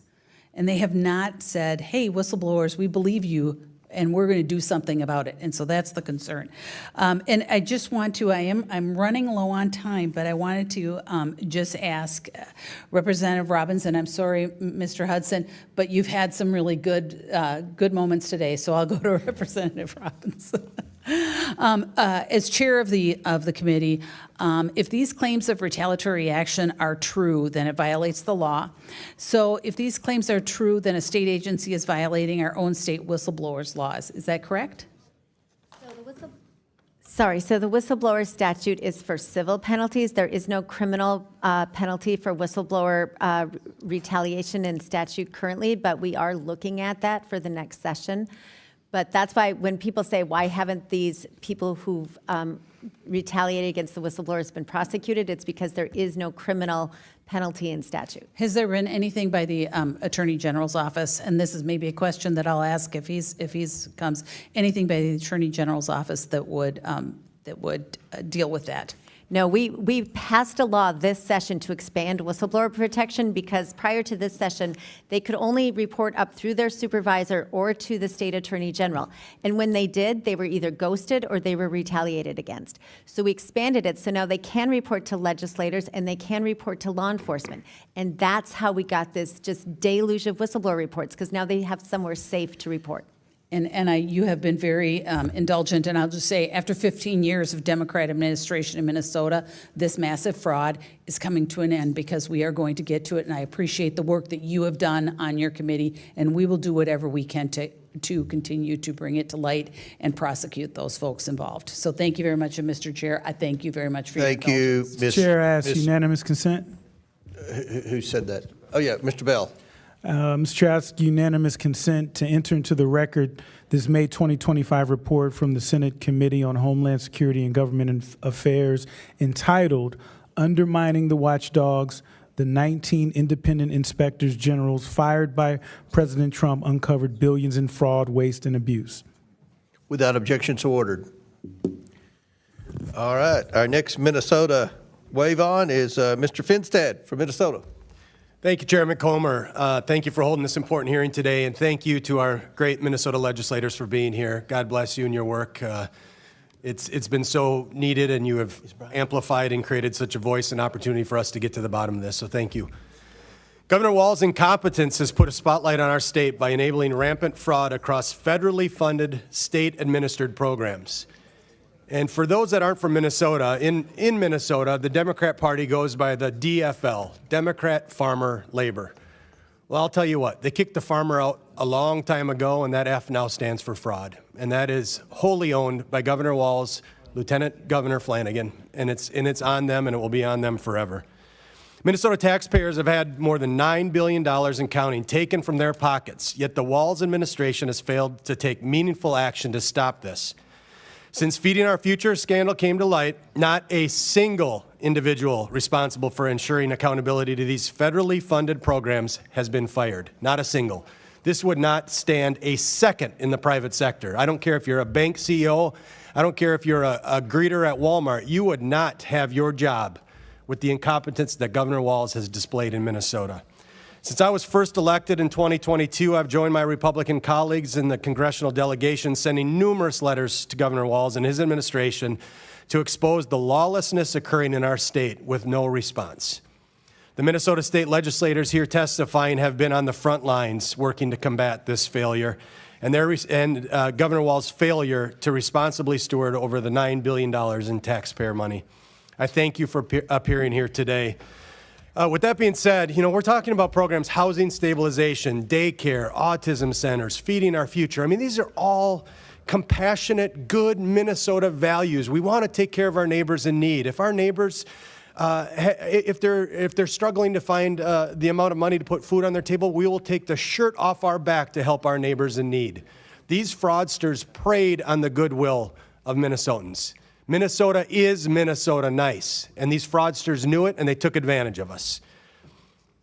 So I'm going to start with you, Representative Rarick. Thank you again for your leadership. During your tenure in Minnesota state government, how long have you been working on this issue, and what are some of the craziest, most egregious things that you've seen really that have been identified by the incompetency of our CEO, governor of our state? Right, so I was elected in 2013, started serving then, and I literally have heard about fraud since 2013. And I'll tell you, every time that it was raised in committee by myself or my colleagues, we were essentially called racist and Islamophobic, or that the fraud really wasn't happening. I remember with the daycare fraud, when there was credible allegations that it was $100 million back in 13, 14, 15, somewhere in there. They prosecuted closer to 5 to 10 million, and so instead of the 100 million, that was what was prosecuted. And so Democrats would say, well, it's really not 100 million. It's really just a couple And so I know that we had a gentleman behind us come and testify in front of us. And he had a tracker, and they spent the entire time besmirching his good character as opposed to actually talking about the fraud. And that's what we've experienced nonstop every day. So thank you for that testimony, but also thank you for being strong. Because the politics of intimidation, name-calling, race baiting, they want us to shut up. They want this fraud to continue. And so thank you for being strong. You know, I represent 750,000 of our neighbors in southern Minnesota. It's God's country down there. And, you know, I hear from my neighbors the Democrat control and what it's done to decimate our daycare industry, the affordability, the access. We just struggle with daycare in southern Minnesota. And I can't help but think that, wow, $9 billion sure would go a long ways to help our neighbors in southern Minnesota. You know, the Walz administration has done crazy things. They've weaponized the administration. Heck, we have daycares in southern Minnesota getting fined for leaving chapstick on their office desk. They can find the time to do that, but they can't find the $9 billion. Ridiculous. Representative Robbins, the Democrats at the state and federal level, so we're talking everyone from Angie Craig, Ilhan Omar, Tina Smith, Amy Klobuchar, Tim Walz, Lieutenant Governor Flanagan. Have they helped at all in your committee work? Have they been a part of it? Have they said, hey, we want to help try to get rid of this fraud? No, I don't know of any Democrats who have called out the Walz administration for their absolute failure to protect taxpayer dollars and our vulnerable citizens. So this is just unbelievable to me that we cannot, in the face of this horrific fraud and crime that's going on, we can't for a brief moment rip the R and the D off our sweatshirt and put the USA on and say enough is enough. And so what you're doing, and by being here today, helping us understand the details and the level of fraud in Minnesota is so important. We can't thank you enough. And Chairman Comer, we stand ready to help you and this committee however we can to put an end to this. We're serious about it, and we want to work with you. Chair recognizes Mr. Langworthy from Buffalo. Well, thank you very much, Mr. Chairman, and thank you for putting this hearing together so promptly after all of this fraud was unveiled. I'm not going to get into belaboring all the facts that have been revealed here already today, but Representative Robbins, how long do you believe that this fraud was allowed to operate in Minnesota before anyone in state government actually decided to act? Well, we've had all this going on since 2014 at least, and the Walz administration's been in office 7 years, and they very belatedly took a few actions this fall. So they only came to the table to help pause program and have required audits because of the public pressure. So we're looking at fraud going back 11 years at this point in untold sums of money. And with the years that this has gone on, who in your mind knew about this fraud, and who do you think looked the other way? I think everybody in Minnesota knew about it. There's been so many great local investigative journalistic stories on this. And I think the governor, the lieutenant governor, the attorney general, and all of the agency heads have looked the other way.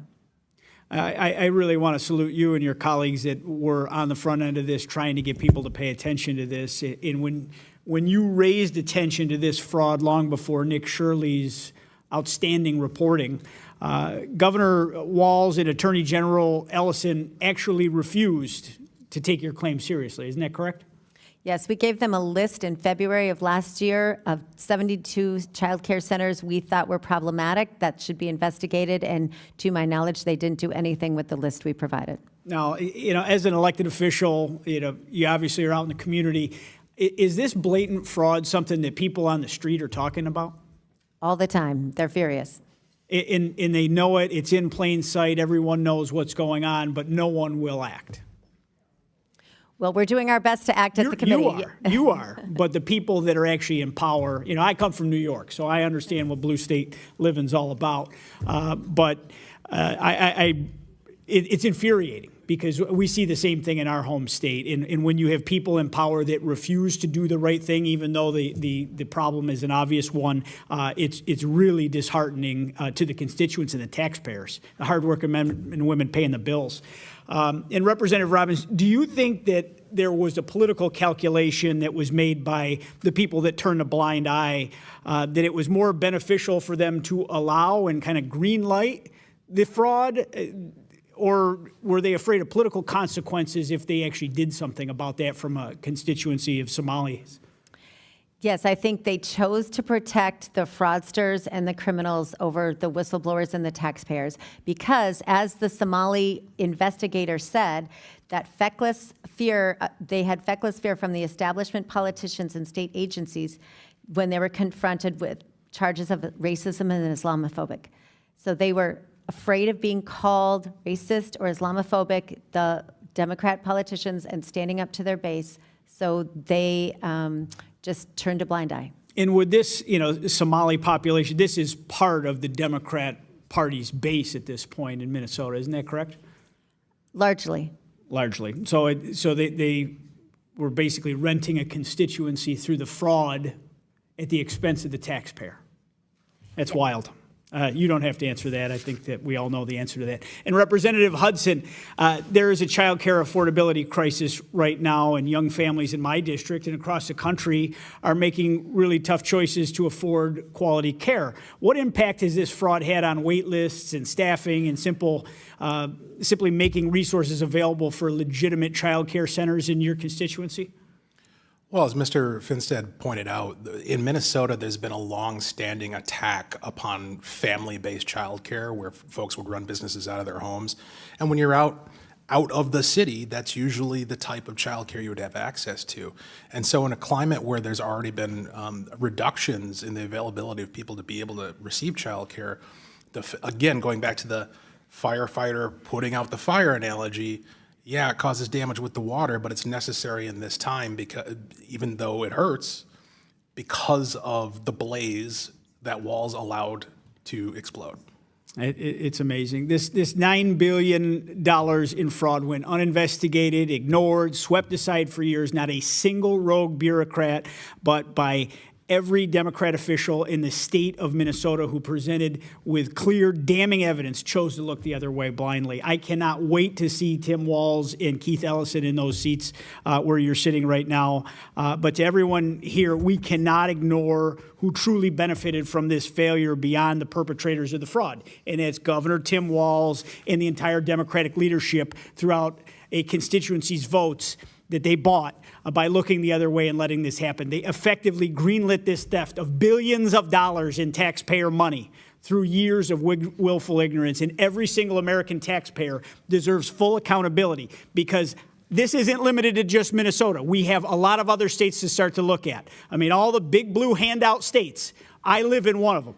We have to open the Pandora's box here and find out how much money has been siphoned off from America's taxpayers. I yield back, Mr. Chairman. Well said. Chair recognizes Congressman Jack from Georgia. I also want to echo my support for Congressman Langworthy's remarks.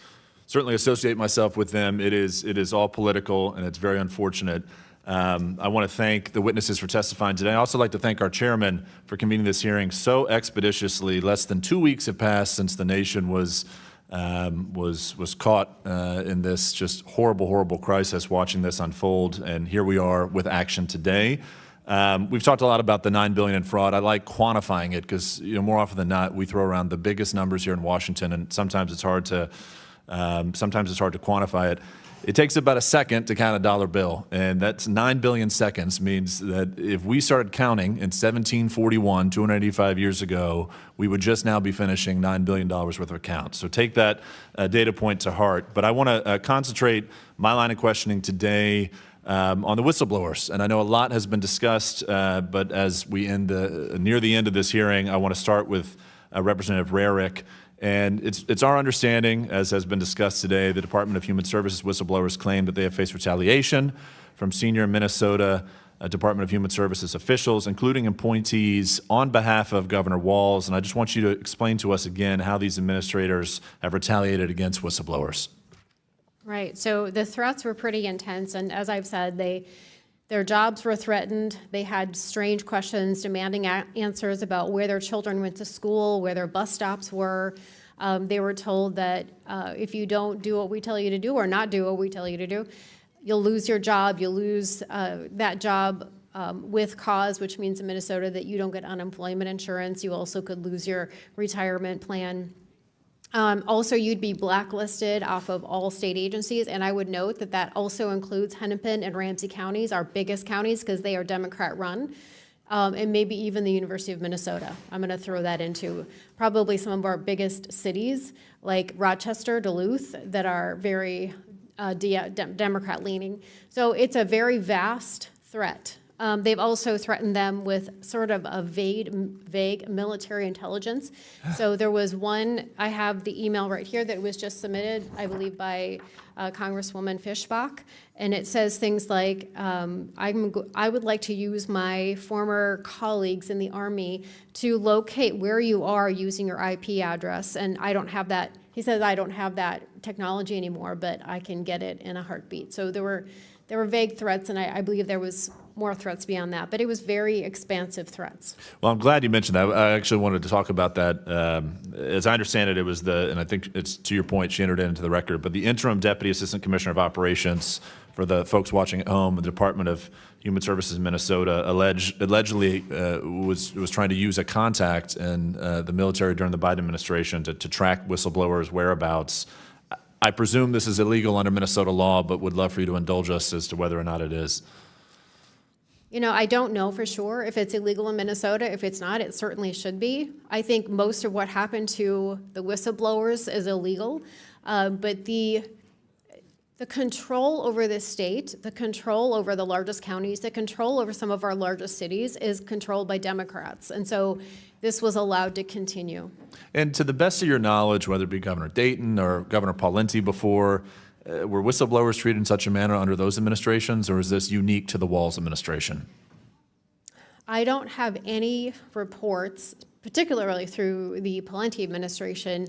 I know that fraud was beginning to be uncovered at the very tail end of his administration, but mostly under Democrat rule. But I don't know of this kind of retaliation in any other administration besides the Walz administration.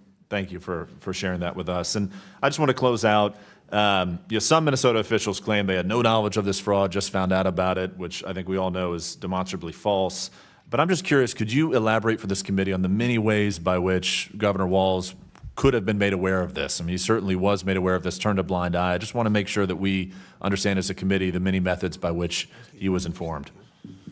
So there were a multitude of legislative auditor reports, so much so that I had read into the record what Jim Nobles, the last legislative auditor before Judy Randall, he had been the legislative auditor for 38 years, and he was so disgusted by the actions of Governor Walz that he wrote a couple comments in the Star Tribune saying that they literally just needed to do basic financial controls, and it's behooving to him, or confounding to him, I should say, as to why they didn't. So he is very much a nonpartisan, non-political person, and he was shocked at what he found. Well, I want to thank all of our witnesses for testimony today. Mr. Chairman, I yield back. Gentleman yields back, and I believe our last questioner is our last wave on from Minnesota, Representative Stauber.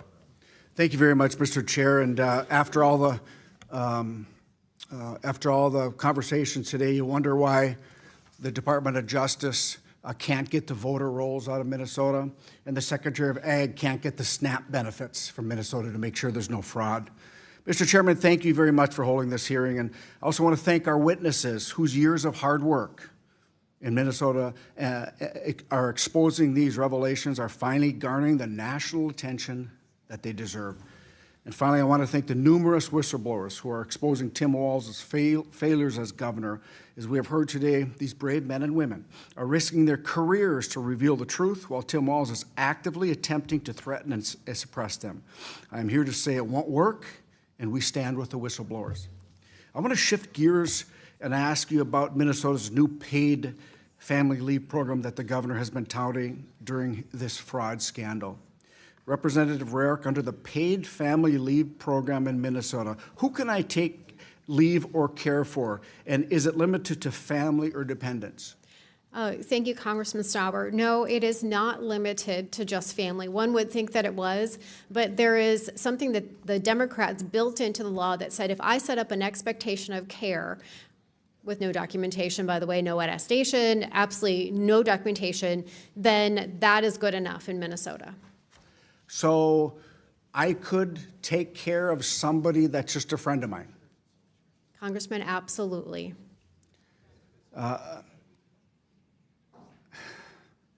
So it doesn't matter if they're related, if I've had a past relationship or closer, I can just go and ask or tell my employer I'm leaving for 12 weeks or 8 weeks and get 90% of my pay and take care of that person, right?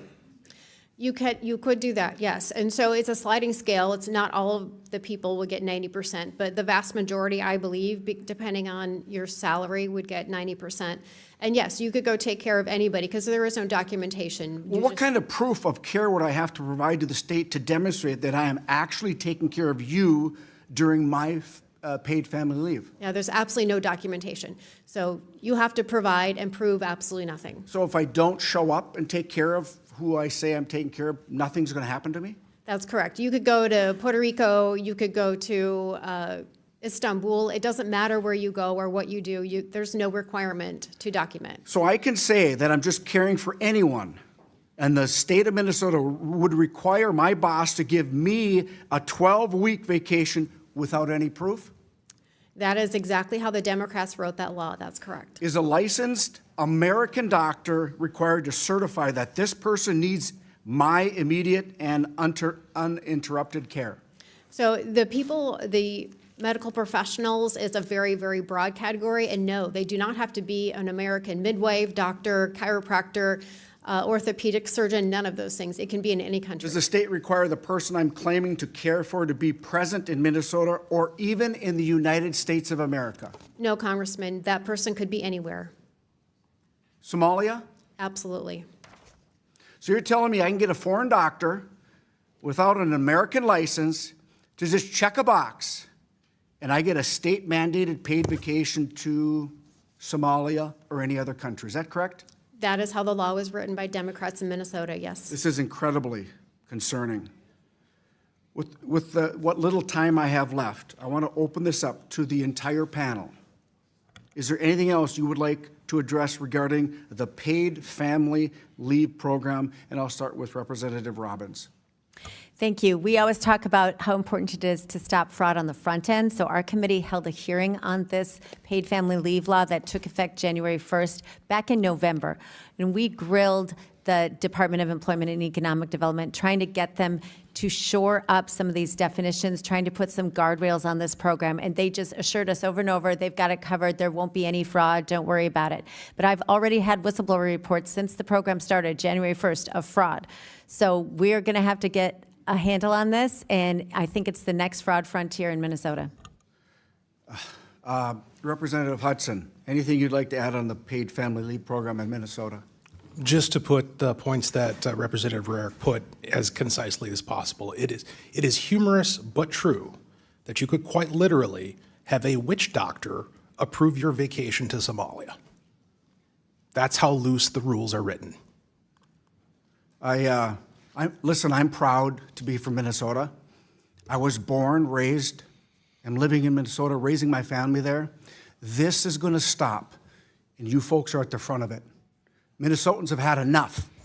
We're hardworking people. We will not allow our tax dollars to go to fraud, and I commend the three of you and other folks back in Minnesota that want to stop this. And Mr. Chair, I yield back. Gentleman yields back. Mr. Chair, I seek recognition to make a motion for a subpoena. State your motion. I would like to make a motion to subpoena the Department of Homeland Security for all documents and footage related to the murder of a woman by ICE that took place in Minneapolis, Minnesota today. A motion has been made. The committee will hold this motion in abeyance till the end of today's hearing. And we will prepare to close now. That concludes all of our questions. In closing, I want to again, thank our witnesses for being here today. Welcome to the House Oversight Committee. This was a pretty cordial committee hearing for us, so and very important. Before we adjourn, I want to yield to Ranking Member Garcia for his closing remarks, and then I will give my closing remarks. Thank you, Mr. Chairman. Just before we close, I just also want to mention the news of this horrific killing in Minneapolis, Minnesota. We're talking about Minnesota right now. This was a killing by an ICE agent. There are videos that are now online There's testimony that's being brought to light. It's horrific. I encourage folks to watch those videos and see what's happened for themselves. And I'm hopeful that this committee investigates this incident and that we have full accountability. So I want to thank Representative Presley for her motion. Now, we've heard a lot today, and particularly a lot of bigoted smears against an entire community. Now, some Republican members of this committee said or implied that somehow all Somalis are now suspected fraudsters or terrorists. Now, Somali Americans are overwhelmingly U.S. citizens with the same rights as any member of this committee. And the rest, and a vast majority of them, are just hardworking folks that are trying to take care of their families and playing by the rules. And we should be clear that if we want to investigate fraud, we should start by investigating 1600 Pennsylvania. We all know that fraud is a betrayal of the public's trust, and Democrats agree that we must be rigorous in conducting oversight wherever it exists. But conducting rigorous oversight does not somehow exclude the president or the administration, or the DOJ and what's happening there, or the rampant crimes that are happening right now all across other agencies. We know that holding fraudsters accountable does not mean granting them full and unconditional presidential pardons because they are wealthy supporters of the president. President Trump last year gave out 25 get-out-of-jail-free cards from fraudsters alone, 25. He pardoned them from paying back more than $1 billion they owe to their victims. This is wrong, and it's un-American. We have to make sure that victims of fraud are not forced to suffer anymore. And we also know that cutting off child care and family support for thousands of innocent families is not the way to protect victims. In fact, it punishes victims. These attacks are harming parents, children, and child care providers as we speak. Many child care providers, not just in Minnesota, but across the country, are receiving death threats. Child care centers have been vandalized, and the children's information has been stolen in some cases. Child care providers in states across the country have reported that they will have to close if they lose federal funding. Parents are saying they have to quit their jobs because they will no longer be able to have child care for their families and while they're at work. These cuts will make it harder for families to put food on the table as grocery costs continue to increase. We should be protecting those families and children who are being hurt by all of this. Let's go after the big fraud in our government, and that includes the fraud and corruption at the White House. And with that, I yield back. The ranking member yields back, and I will conclude by saying today we have heard about the shocking, rampant, and long ongoing fraud in Minnesota's social service programs. This fraud has shocked and outraged the American people, and rightfully so.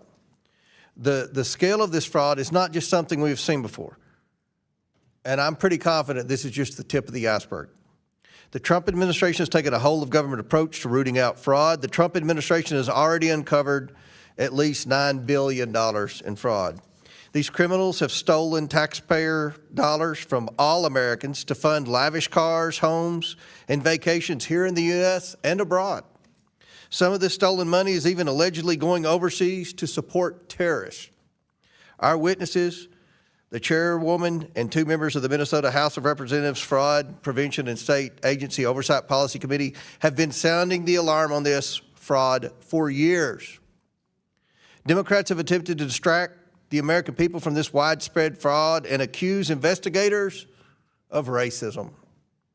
This should not be a partisan issue, but they clearly do not take this issue seriously. Either they don't take fraud seriously or they just don't care. It's one or the other. The most vulnerable are suffering as a result.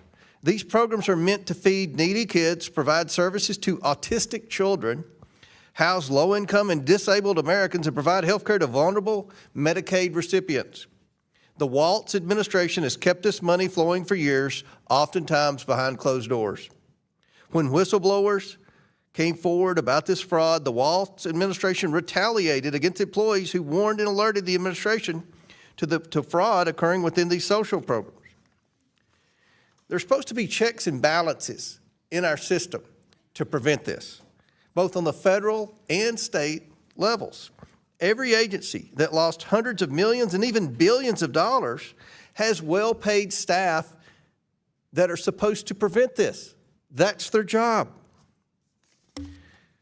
They're inspectors general That's their job. They have huge staffs. We have jurisdiction over the IGs. Many have failed, and they need to be held accountable.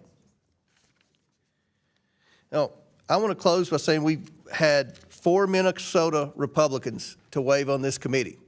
If there was a committee hearing about fraud in Kentucky and I wasn't on the committee, I would want to waive on the committee. But not a single Democrat requested to waive on the committee from the state of Minnesota. And there is one member of the Minnesota delegation, Representative Omar, who coincidentally is of Somali descent, did not request to be in this hearing. I will publicly invite her to come to the next hearing. And she doesn't have to, but she can request to be waived on, and I will gladly grant that request. Now, I'm doing this motion, right? I ask unanimous consent to enter into the record an application unsealed by the United States District Court for the District of Minnesota on December 18, 2025, for law enforcement to execute a search warrant on Ultimate Home Health Services, LLC, for defrauding Minnesota's Independent Community Supports Medicaid program. This fraudulent provider's negligence resulted in the death of a man who suffered from severe mental health illness. I referenced this tragedy in my opening statement. We're not going to, this isn't it. This is just the beginning. We want to, again, thank you for being here. We're going to work with you to see that these federal funds go to people in Minnesota who they're supposed to go to. I support President Trump putting a halt on all federal funding to these government social programs in Minnesota until we get a handle on where this is going. And thank you all for doing that. We will work with you and do everything we can to hold people accountable and to stop the fraud and get the backs of the American taxpayers. Pursuant to the previous order, the chair declares the committee in recess subject to the call of the chair. We plan to reconvene at 4 p.m. The committee now stands in recess and the witnesses may be excused. Thank you all.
Does that happen much?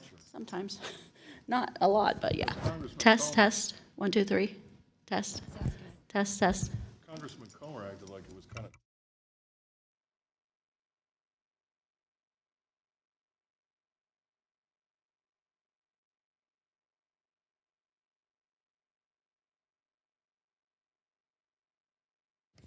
Mic test. Mic test. 1, 2, 3. Mic test. You good?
Audio check, 1, 2, 3.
Ready?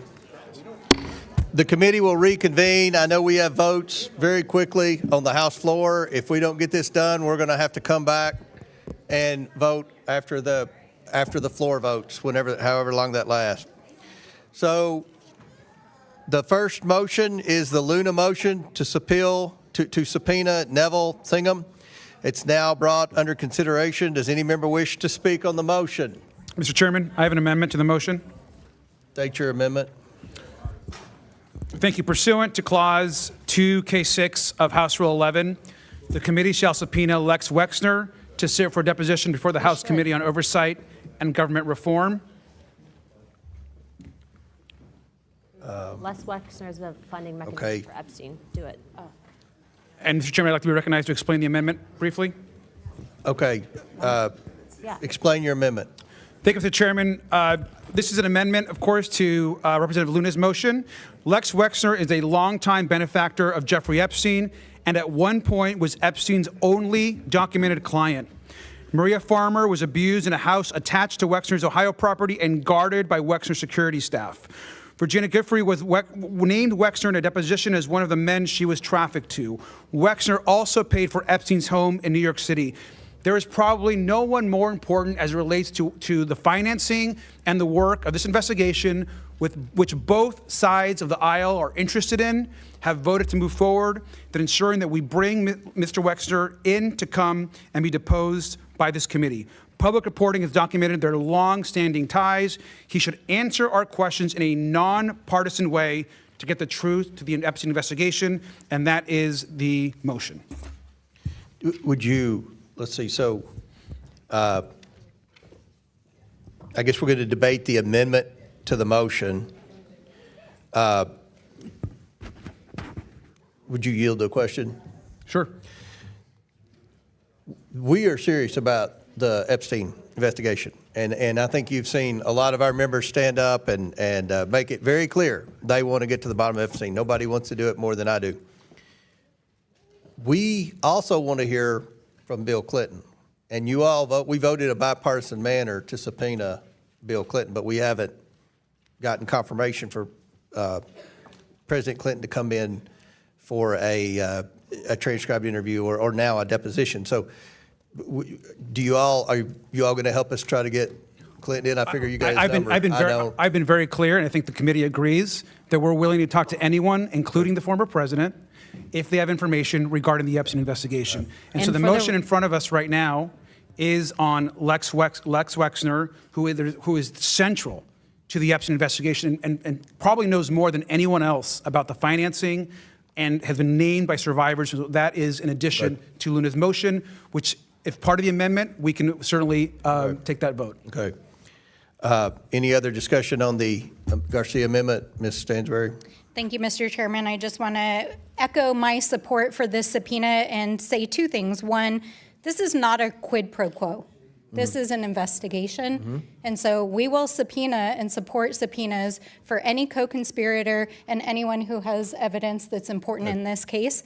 Secondly, I want to note that this individual is actually named in the Department of Justice emails that were released in the partial release by the administration as one of the 10 co-conspirators the Department of Justice was investigating and was actually named.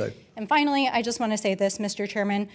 The Department of Justice has released, as we understand it, only 1% of the files in their possession. And I think we really want to know why this committee is not demanding the DOJ come in front of us immediately to account for this. And with that, I yield back. Any other, Ms. Luna, your request to speak on the Garcia amendment to your motion? I think that this is a sound motion for subpoena because Les Wexner has been named by victims and also too is in a number of documentaries. But I would like to at least offer my opinion and refute what Ms. Stansbury said regarding some of the files that have been released. There have been thousands of files released So much so that, yes, there have been redactions, but most of the redactions, to my knowledge, have been pertaining to either CSAM materials and or victim information. I know that in one instance, there was potentially a breach of that, of which the DOJ immediately corrected. But we have also been working, at least my office has, with the Department of Justice to make sure that victims have received their direct information. So please understand, at least from my perspective, that it is not our opinion that there have been a holdback. I do know that the documents are on a rolling basis as well, similar to the other declassified files. However, aside from that, I do support Garcia's amendment, and I would encourage my colleagues to do so. All right, any other discussion of the Garcia amendment? Seeing none, all those in favor of the amendment, of the Garcia amendment to the Luna motion signify by saying aye. Aye. Aye. All those opposed say no. In the opinion of the chair, the ayes have it, and the amendment is agreed We to. want a recorded vote? No. Actually, no, we don't. Okay, so the, now, the debate is on the, does any member wish to speak on the Luna motion as amended? Representative Luna. Just so everyone is tracking, Neville Singham was referred to the Department of Justice, I believe, for FARA violations by then Senator Rubio when he served on the Senate Foreign Intelligence or Senate Intelligence Committee. Neville Singham, regardless of what you might feel about your colleagues, has been a mechanism and funding arm of the Chinese Communist Party. He's not a registered agent by FARA and has been connected to a number of riots, to include the anti-ICE riots being funded in Los Angeles, as well as a group that was tied to and being investigated for the assassination of Charlie Kirk, known as, I think it was a group of Socialism and Liberation, and then also to has been avoiding our request for him to come bring information to Congress. He is definitely someone that is anti-American in ideology, and regardless of where you might stand, even on topics like Israel versus Palestine, is funding certain groups that actually sow discord in this country with no efforts to actually resolve the issues, only to get us to fight one another. So I would encourage you all, at least if you don't politically agree with one another, to at least respect the fact that he is a known foreign agent to China, has not been registered as such, has been made to fund riots, and has been known to be the result of many of our own Americans being targeted with violence. And as a result of that, I do think that he should face subpoena. In the event that he's not subpoenaed, or that he does not answer the subpoena, I will be making a motion for inherent contempt. And I encourage my colleagues to support this motion. Luna yields back. Men, Representative Men. Thank you. Being new to this committee, I guess I'm just curious why this is happening in this hearing, and why we didn't have a chance to review this subpoena with some notice, so that, you know, as much as I want to appreciate what you say and just take it at face value, we're all learning this right now, and it doesn't really give us a lot of time to do our research to determine the validity of your subpoena requests. And so I just really, from a procedural perspective, I'm just curious if this is normal. If I can respond and answer. Yeah, okay. Do you yield to Luna or Garcia? I'll yield to Garcia first. No, I just want to add that I understand those concerns. I'm going to recommend that we vote yes on the Luna motion. I think the representative made clear her support for the deposition that we're going to have with Mr. Wexner, and so that's going to be my recommendation for our committee. And if I could just answer the question. So as part of the rules, if subpoenas are not sent in the traditional fashion through the chairman, individual members can actually make motions where the committee as a whole can vote on it. And so because Neville Singham has been avoiding receipt of our request for him to come in and just give basic information, because he has been known to be funding these groups that are literally causing us to eat each other alive, even sometimes within the House of Representatives, I do think that he needs to answer for that. And so to answer your question, that is why I made the motion today. Any other members wish to speak? Seeing none. All those in favor of the Luna motion as amended by the Garcia amendment signify by saying aye. Aye. All those opposed say no. In the opinion of the chair, the ayes have it, and the motion as amended is agreed to. Next up is the Luna motion number 2 to subpoena Jonathan Greenblatt. Does any member wish to speak on the motion? Ms. Luna. Mr. Chairman, I have an amendment. Okay, wait. Ms. Luna. We'll do your amendment first. Okay. I have an amendment to Representative Luna. Pursuant to Clause 2K6 of House Rule 11, the committee shall subpoena Governor Tate Reeves of Mississippi to testify in a hearing before the House Committee on Oversight and Government Reform.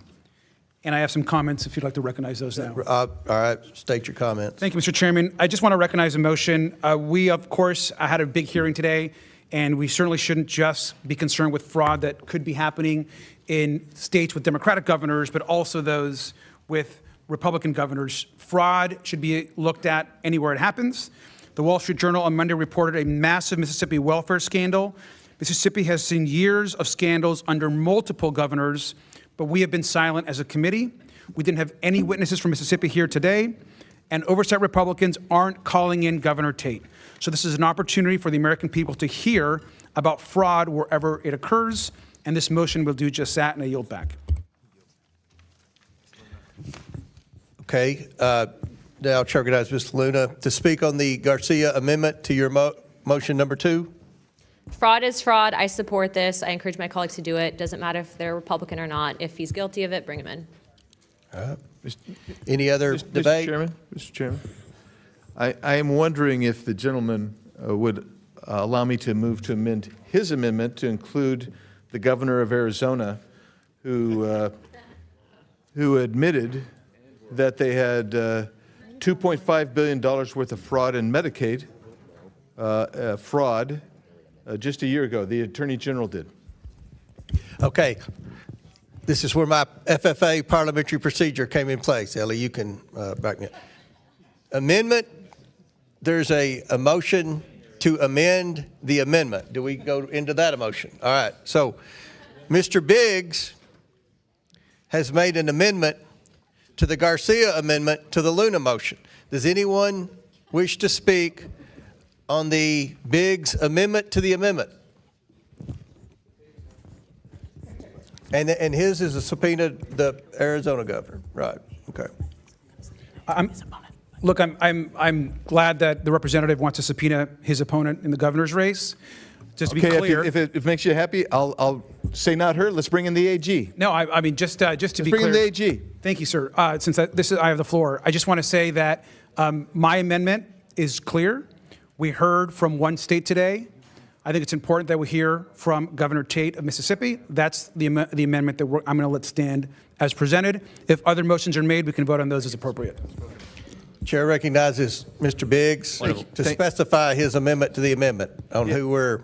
Yeah, thanks, Mr. Chairman. I'm happy to reword my amendment as instead of the governor of Arizona, if you want the Attorney General. Because the Attorney General is the one who stood up a year and a half ago and said that she had discovered $2.5 billion worth of waste in Arizona's Medicaid program, and that we need to find out more about that. So I'm content with doing that. And I just find it hilariously hypocritical to say, well, we want the dude from Mississippi because he's a Republican, but when you want to bring in someone from my home state, not even running against me, okay, that's why I moved it, and to say, well, we can't do that. Can't do that because that would be, I don't know. It's just because this is the cycle you guys chose to get on. She has admitted, the Attorney General, that there's $2.5 billion worth of waste in the Medicaid program.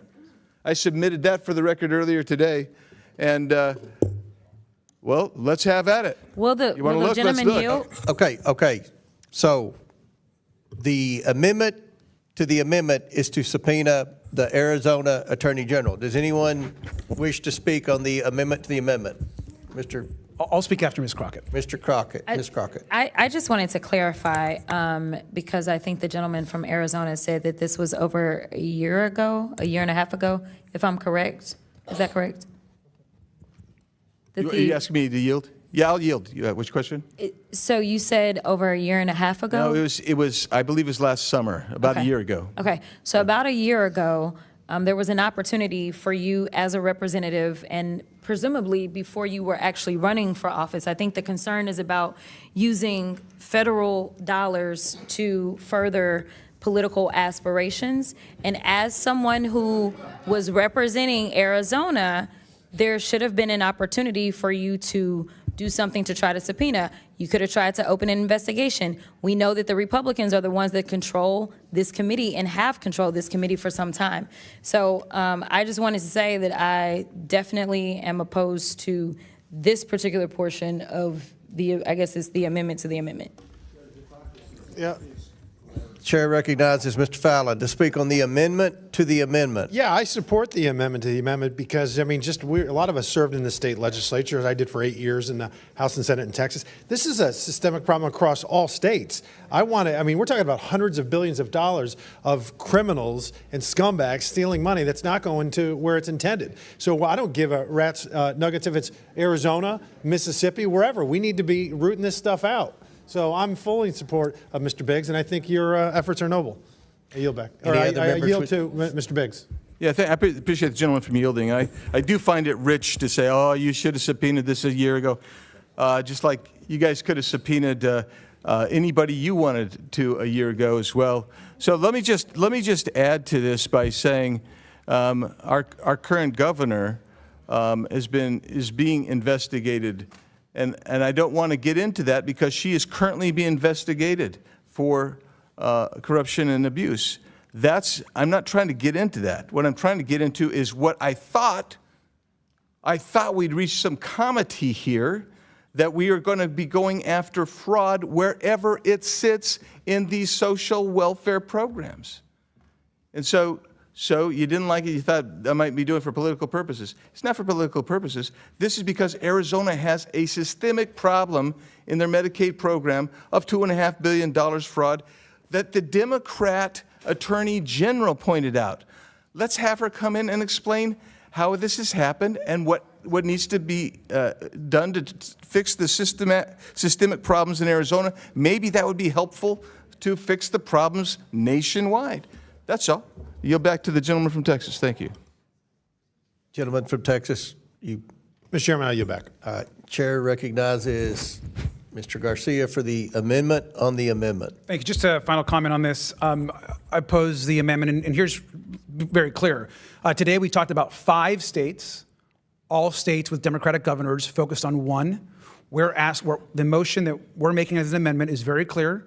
It's to bring in one Republican governor in comparison to what the majority has proposed in the past, and that's where we're leaving it. And so at a minimum, the majority should want to bring in one Republican compared to the 6 that we discussed today. And so we're going to oppose this. Would you yield? Sure. Yeah. So I'm fine if there's fraud in any state. Will you work with us to get Waltz back in here so he can have an opportunity to defend what was stated today? Are you going to work with us on that? I think that Governor Walsh right now is looking at coming into the committee. Obviously, I'm happy to have anyone in front of us that's willing to explain and Well, a talk to lot the of people are American public looking, about, but I mean, are they going to do it? We're willing, Oversight Democrats are willing to talk to any person, any governor, any person that can be in front of us, that we can explain issues that are important to the American public. We have no issue with Governor Walsh coming in to testify. Any other members speak? Recognition on the Biggs amendment to the Garcia amendment. Mr. Perry. Mr. Chairman, if it will make it less political, if the maker of the secondary amendment would like me to offer it in his name, coming from nowhere close to Arizona, to subpoena the Arizona Attorney General regarding her statements about known fraud in Arizona, I'd be happy to do that. Well, then, since he's willing to do it, we can then. Well, he would have to, Mr. Biggs would have to withdraw his amendment to the Can we get back to amendment. Greenblatt? Then I'll withdraw and leave it in your capable hands.